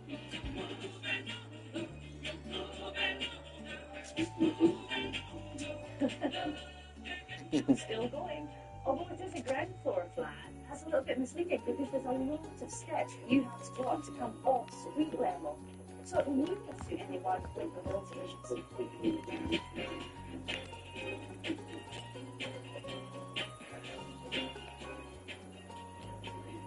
Inside, to good size off hallway. I don't like the look of these exposed wires and exposed fuse boxes. You want to get them covered up, and you want to get an engineer in to make sure everything's safe. The hall itself, I do like the width, the ceiling is absolutely terrific. The place needs taken back almost to brick. It certainly needs a thorough cosmetic upgrade. Then you have a good size off double bedroom. It's quite grimy, there's dirt everywhere, so it really needs just an awful lot of attention. And to take away things like the fitted wardrobes to open up the room. Into the reception room, which again has terrific proportions, and I spot double, no, take that back, I spot triple glazed windows. Now that really is fantastic and actually quite unusual to find in an auction property. The reason it's so good is for keeping the coziness inside and the cold outside, and that's going to get a terrific boost for your energy bills, and also it'll save you on budget.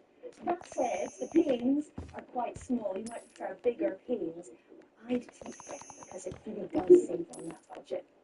Then, as you can see, you've got wires exposed that can cut through plaster board, and the place just feels like it's somebody started some work, but you've got to do an awful lot more work, like replastering, like rewiring, like redecorating. If there is a class, it's that I can't tell down, and it feels so far quite structurally sound. Here you have a kind of makeshift archway back to brick, plasterboard cut away, but the good news is it's quite a nice layout, so it lends itself to having a reception room partially opening onto this kitchen, which is plenty big enough considering the size of this flat. You have to have a really nice new kitchen, nice shiny kitchen, maybe even a breakfast bar if you're prepared to put in the work.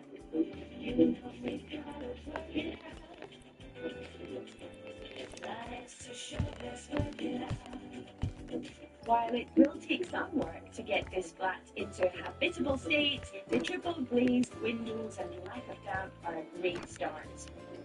The common for a glasswood flat and certainly adds to its appeal. But we're not done exploring the inside yet. Back into the hallway, it's quite nice. You can go left, round your own flat. And you come to the bathroom, or should I say shower room. This is terrific because it's brand new. And also, it's a fantastic use of space. No, you can't fit a bath in, but a shower has been installed in the corner, and it's very glittery. I mean, it really is glittery. You have glitter on the tiles on the floor and also the wall. If you check that's been installed correctly and you keep this, that too could save on your budget. To the second of your bedrooms, and again, it's a good size of double, so you don't have a compromise of bedroom here. So you have two doubles, and that's great news. This could be even bigger in space when you take away these kind of dated wardrobes that have been fitted. That said, of course, you need to put your wardrobes and your drawers somewhere, but you have room to do just that here. An interesting use of carpet on the walls, a quirky design feature, or maybe insulation, I don't know.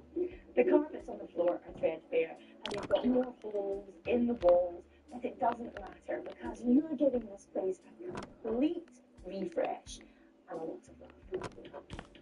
Most of the flat will have to go back to brick.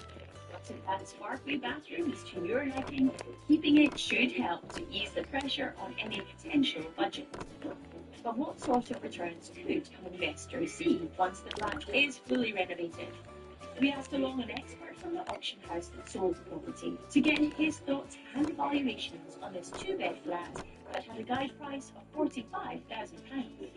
The current condition of the property, I mean, it needs absolutely everything done. A full renovation is going to need rewired. There is a new bathroom in the property, however, it's not to my taste, so I would be putting in a new bathroom. It's going to need new carpets throughout. So full renovation. The expert thinks that once renovated, the property would have a broad appeal as it's an up-and-coming area close to the city centre. So how much does he think it could achieve on the rental and sales markets? Once the property is finished, I would expect a rental value of £850 to £1,000 per calendar month. The resale value would be between £115,000 and £128,000. There is a substantial to-do list with this two-bed flat, but I like the layout, I really like the area, and if you got it anywhere close to that guide price, you could have yourself a nice wee investment. Let's find out who agreed when it went to auction. This lot was part of a remote auction with bids taking place online. You won't take all of And the successful bid of £73,000 was made by a civil engineer, Matthew. I caught up with him to find out his plans for this two-bed property. Matthew, very pleased to meet you. Nice to meet you. Congratulations on your property. What's this for? This two-bed flat, is this for you? Is it something you do renovate? Myself, my business partner Stuart, and we fix up properties and then we rent them out. Oh, very good. So are you local to here? Do you live nearby? Nearby, not too far away, Yeah. 20 minutes. Perfect. And how do you know Stuart? Are you pals? He is my wife's brother. But he's your pal? Yes. Do you well? Very well. What was the conversation that you had that you thought, right now, how long ago was it you got your first place? Together, 2019. 2019. So a few years ago you got your first place, and what was the conversation that led to doing it? Just because it made sense, both into property, and just thought maybe if we did it together, we would maybe accelerate things. Yeah. And what's the division of labour? Do you have specific things that you like to do? I don't know, but Stuart can do almost anything. So what like I do with plastering? Plaster, a kitchen, a bathroom in. Yeah. So he can turn his hand to most jobs. I would say, yeah. And what about you? Labour.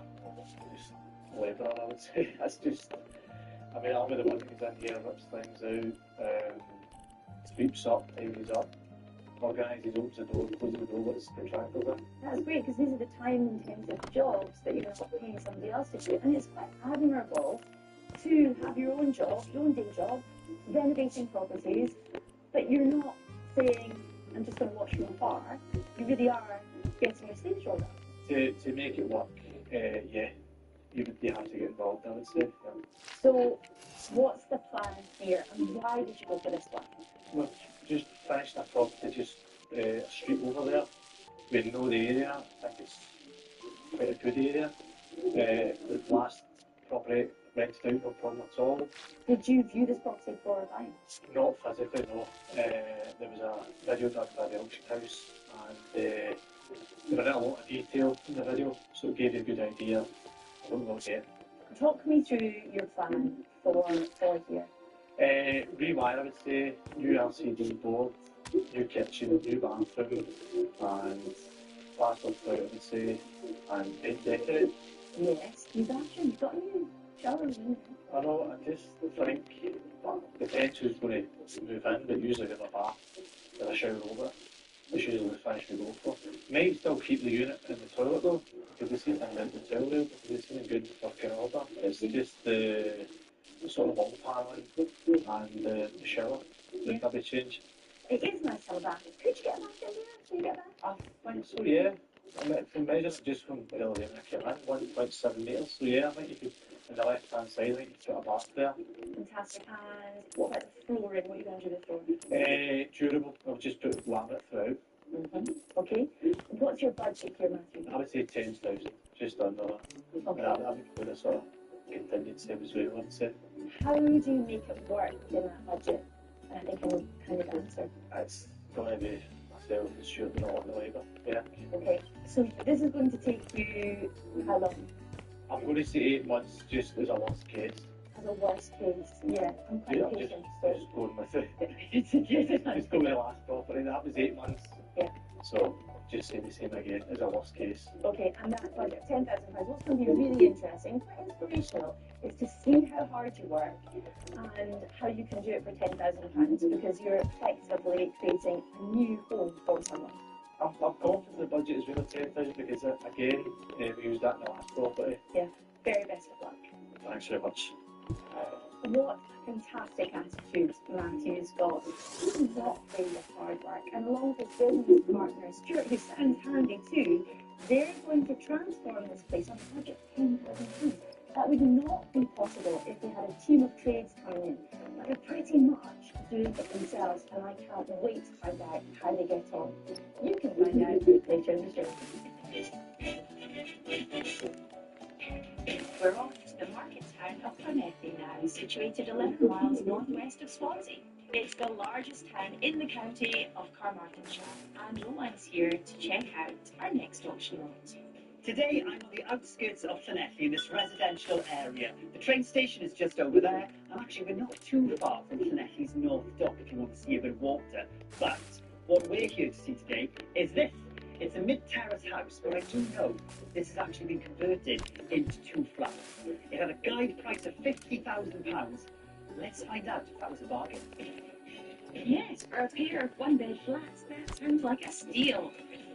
Well, this is the little hallway area downstairs, the communal area. There's upstairs there, that's another flat. Let's go into the front room of this downstairs flat. And do you know what? It's a lovely light room. The wallpaper on the walls there, that's coming away from the plasterwork. Is that damp? Probably just need to look at that.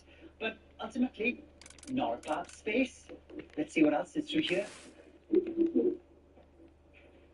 This is the kitchen, and it's quite a small little room really, and actually it's quite dark in here, though there is a window there allowing for sunlight to come in. The view is not gorgeous, however.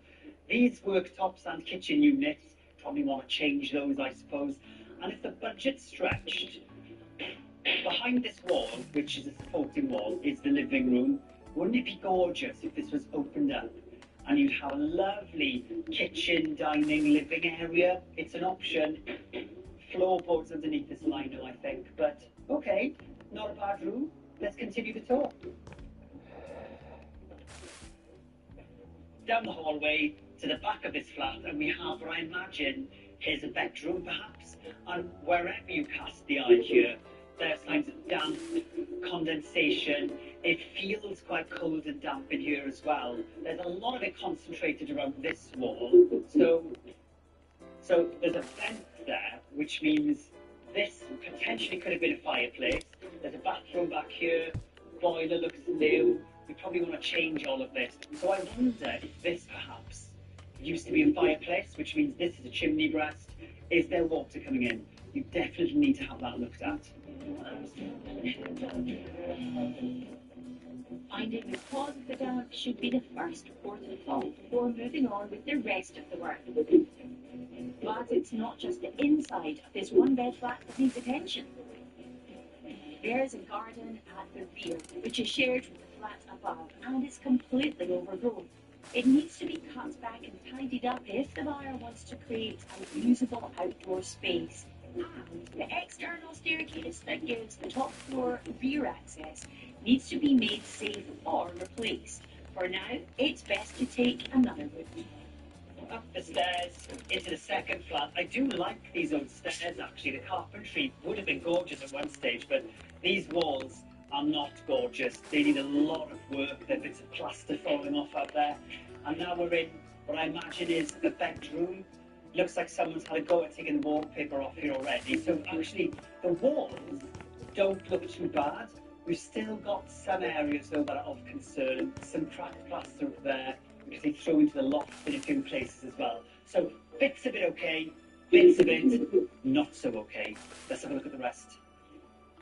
Out of the bedroom, down the stairs, up the stairs.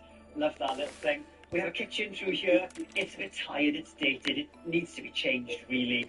And then there's a door there, a wooden door, with some single pane glass in it leading up some stairs. So again, that would need to be changed really.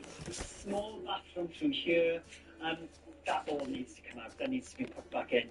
Look at this gorgeous wallpaper, which leads us through into what I imagine is the lounge of this upstairs flat.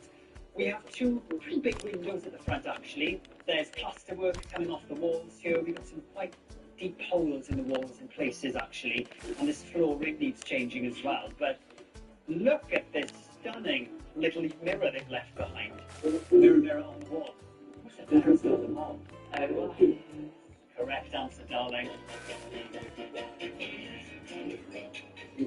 Online may be getting rave reviews, but will an expert from the auction house that sold them have any love for these two one-bed flats guided at £50,000? First impressions, it's a good property. It requires quite a bit of work. My recommendation would be probably to keep it as one-bedroom apartments as opposed to change it to a 2 or 3 bedroom house. But it's got a lot of potential. It does need a significant amount of work. So once the flats are brought back up to scratch, what could they achieve if sold on? If you were to keep it as 2 one-bedroom apartments, I would recommend in the region of £55,000 per flat. And if a buyer chose to rent the flats? Once renovated, I would expect to achieve in the region of £495 per calendar month per flat.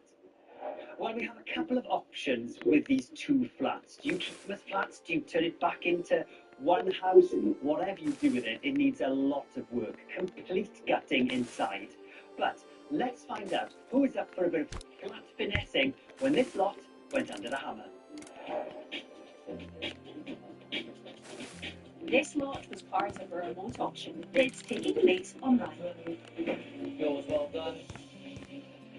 The successful bid of £55,000 was made by property developer Neil, seen here on the left, joined today by his friend and builder Peter. They've been on the show before. Last time, we saw them renovate a very similar property for the rental market just down the road. Owen was keen to find out what the plans were for this one. Neil, Peter, hello. Hi. Neil, welcome back. Thank you. You've been on Hammer previously. Yes. Now, this place requires a little bit of work. Just a bit, yeah, just a tad. What are your plans? To be honest, we're undecided. There is a couple of things we can do. With this downstairs flat, it could be converted into a 2-bedroom flat, which would require quite a lot of work. We need to take out this wall here, which which requires RSJs obviously, move the kitchen to the back and the bathroom even further back from that and create a corridor here, but it would give us a 2-bedroom flat. Or we keep the configuration pretty much as it is at the moment, and it's a 1-bedroom flat. Less work, quicker to do, but maybe not such a good value at the end of it. How about the flat upstairs? What are your thoughts on that one then? Well, it's the flat upstairs is almost worse, but it sort of makes the decision making easier in that there's stud-work walls upstairs by and large, and it makes the configuration into a 2-bedroom flat much easier for us. The bathroom will become smaller because it's a very long bathroom at the moment with a cupboard in it, which is not needed, which will create an entrance into the lounge, which will now become 2 bedrooms effectively, and what is currently the bedroom will become the lounge. Kitchen will stay pretty much as it is. So it's easier upstairs, and I think the decision is made that we're going to make it into a 2-bedroom. It's down here where we're a bit undecided. Yeah. There is another decision to make as well, is to whether we split the title at some stage and create 2 leasehold properties, which may be advantageous when we come to refinance later down the line. So there's a lot of decisions to be made with this. The legal pack is absolutely fine. Just need to crack on and do the work. Yeah. How about this damp issue? Because there is a bit of damp in here. On this wall as well, where do you think that's coming from? Well, that's an old chimney breast, and there would have been a fire in there once properly, and this would have been the kitchen. So, but yeah, the damp doesn't really bother me too much there. That's a little bit of condensation from a sweating pipe, and that over there is old transferred penetrating damp that's now been solved by the wall being rendered. Right. I thought that might have been a chimney because there's a vent from the other side in our room. Yeah, that is correct. Yeah, there's a vent on the other side, and that makes the obviously chimney breast breathe a little bit. But there must be a leak there at some point because it's got full of dry rot on the skirting. I see. How about the outside? Let's talk about it. Oh, actually, do you want to talk about it? There's so much going on out there. Let's talk about those stairs. This tragedy. They are, and obviously they're not fit for purpose. They're rotten at the bottom. Absolutely need replacing. A couple of options: canalised wood or galvanised steel, and we just need to look at what works best. Yeah, I think probably galvanised, but yeah, look at the cost. And what is the time frame and budget? The 2 biggest things. Yeah, they look troubled here. The only thing that troubles me is the effect on my wallet doing all of this. Time frame. I think we're looking at about 4 months to have both properties done. Yeah. And budget-wise, I think, depending on what we do down here, if we went to a 2-bedroom configuration, I think we could be £30,000 down here and £20,000 upstairs, so £50,000 over the whole thing. And maybe if we kept this as a 1-bedroom, maybe we'd shave about £12,000 off that. Okay. And what's your plan, to rent them out again? Yes. Yeah, the plan would be to rent them both out, and again, that's part of the research we need to do. It's not just the absolute value, but what the rental value would be, 1-bedroom versus 2-bedroom property. And you 2 obviously get on very well. How did you meet? As we met is quite a good story, to be honest. Would you like to say? Yeah, so I was looking for a builder for a property in Barry. My wife saw an online recommendation for Pete's company, so I contacted him, say I need to get this done quite urgently. He said, well, I can't do it this week because I'm on holiday. Can we do it next week? I said, well, I'm on holiday next week. And then in the conversation, I said, anyway, where are you? And he told me he was in Gran Canaria at a particular hotel. And then I said, that's exactly where I'm going next week. And since then, we've had my family's many times there. Oh, brilliant. делаю. These 2 flats. All the best, and we'll see you soon. Okay, thank you very much. Thank you. Well, Neil and Pete have got their hands full with this project. Whether or not they keep downstairs as a 1-bed flat or convert it into a 2-bedroom flat, there's loads of work to do here. And upstairs, oh, don't even get me started on those walls. We'll find out how they get on later on in the show.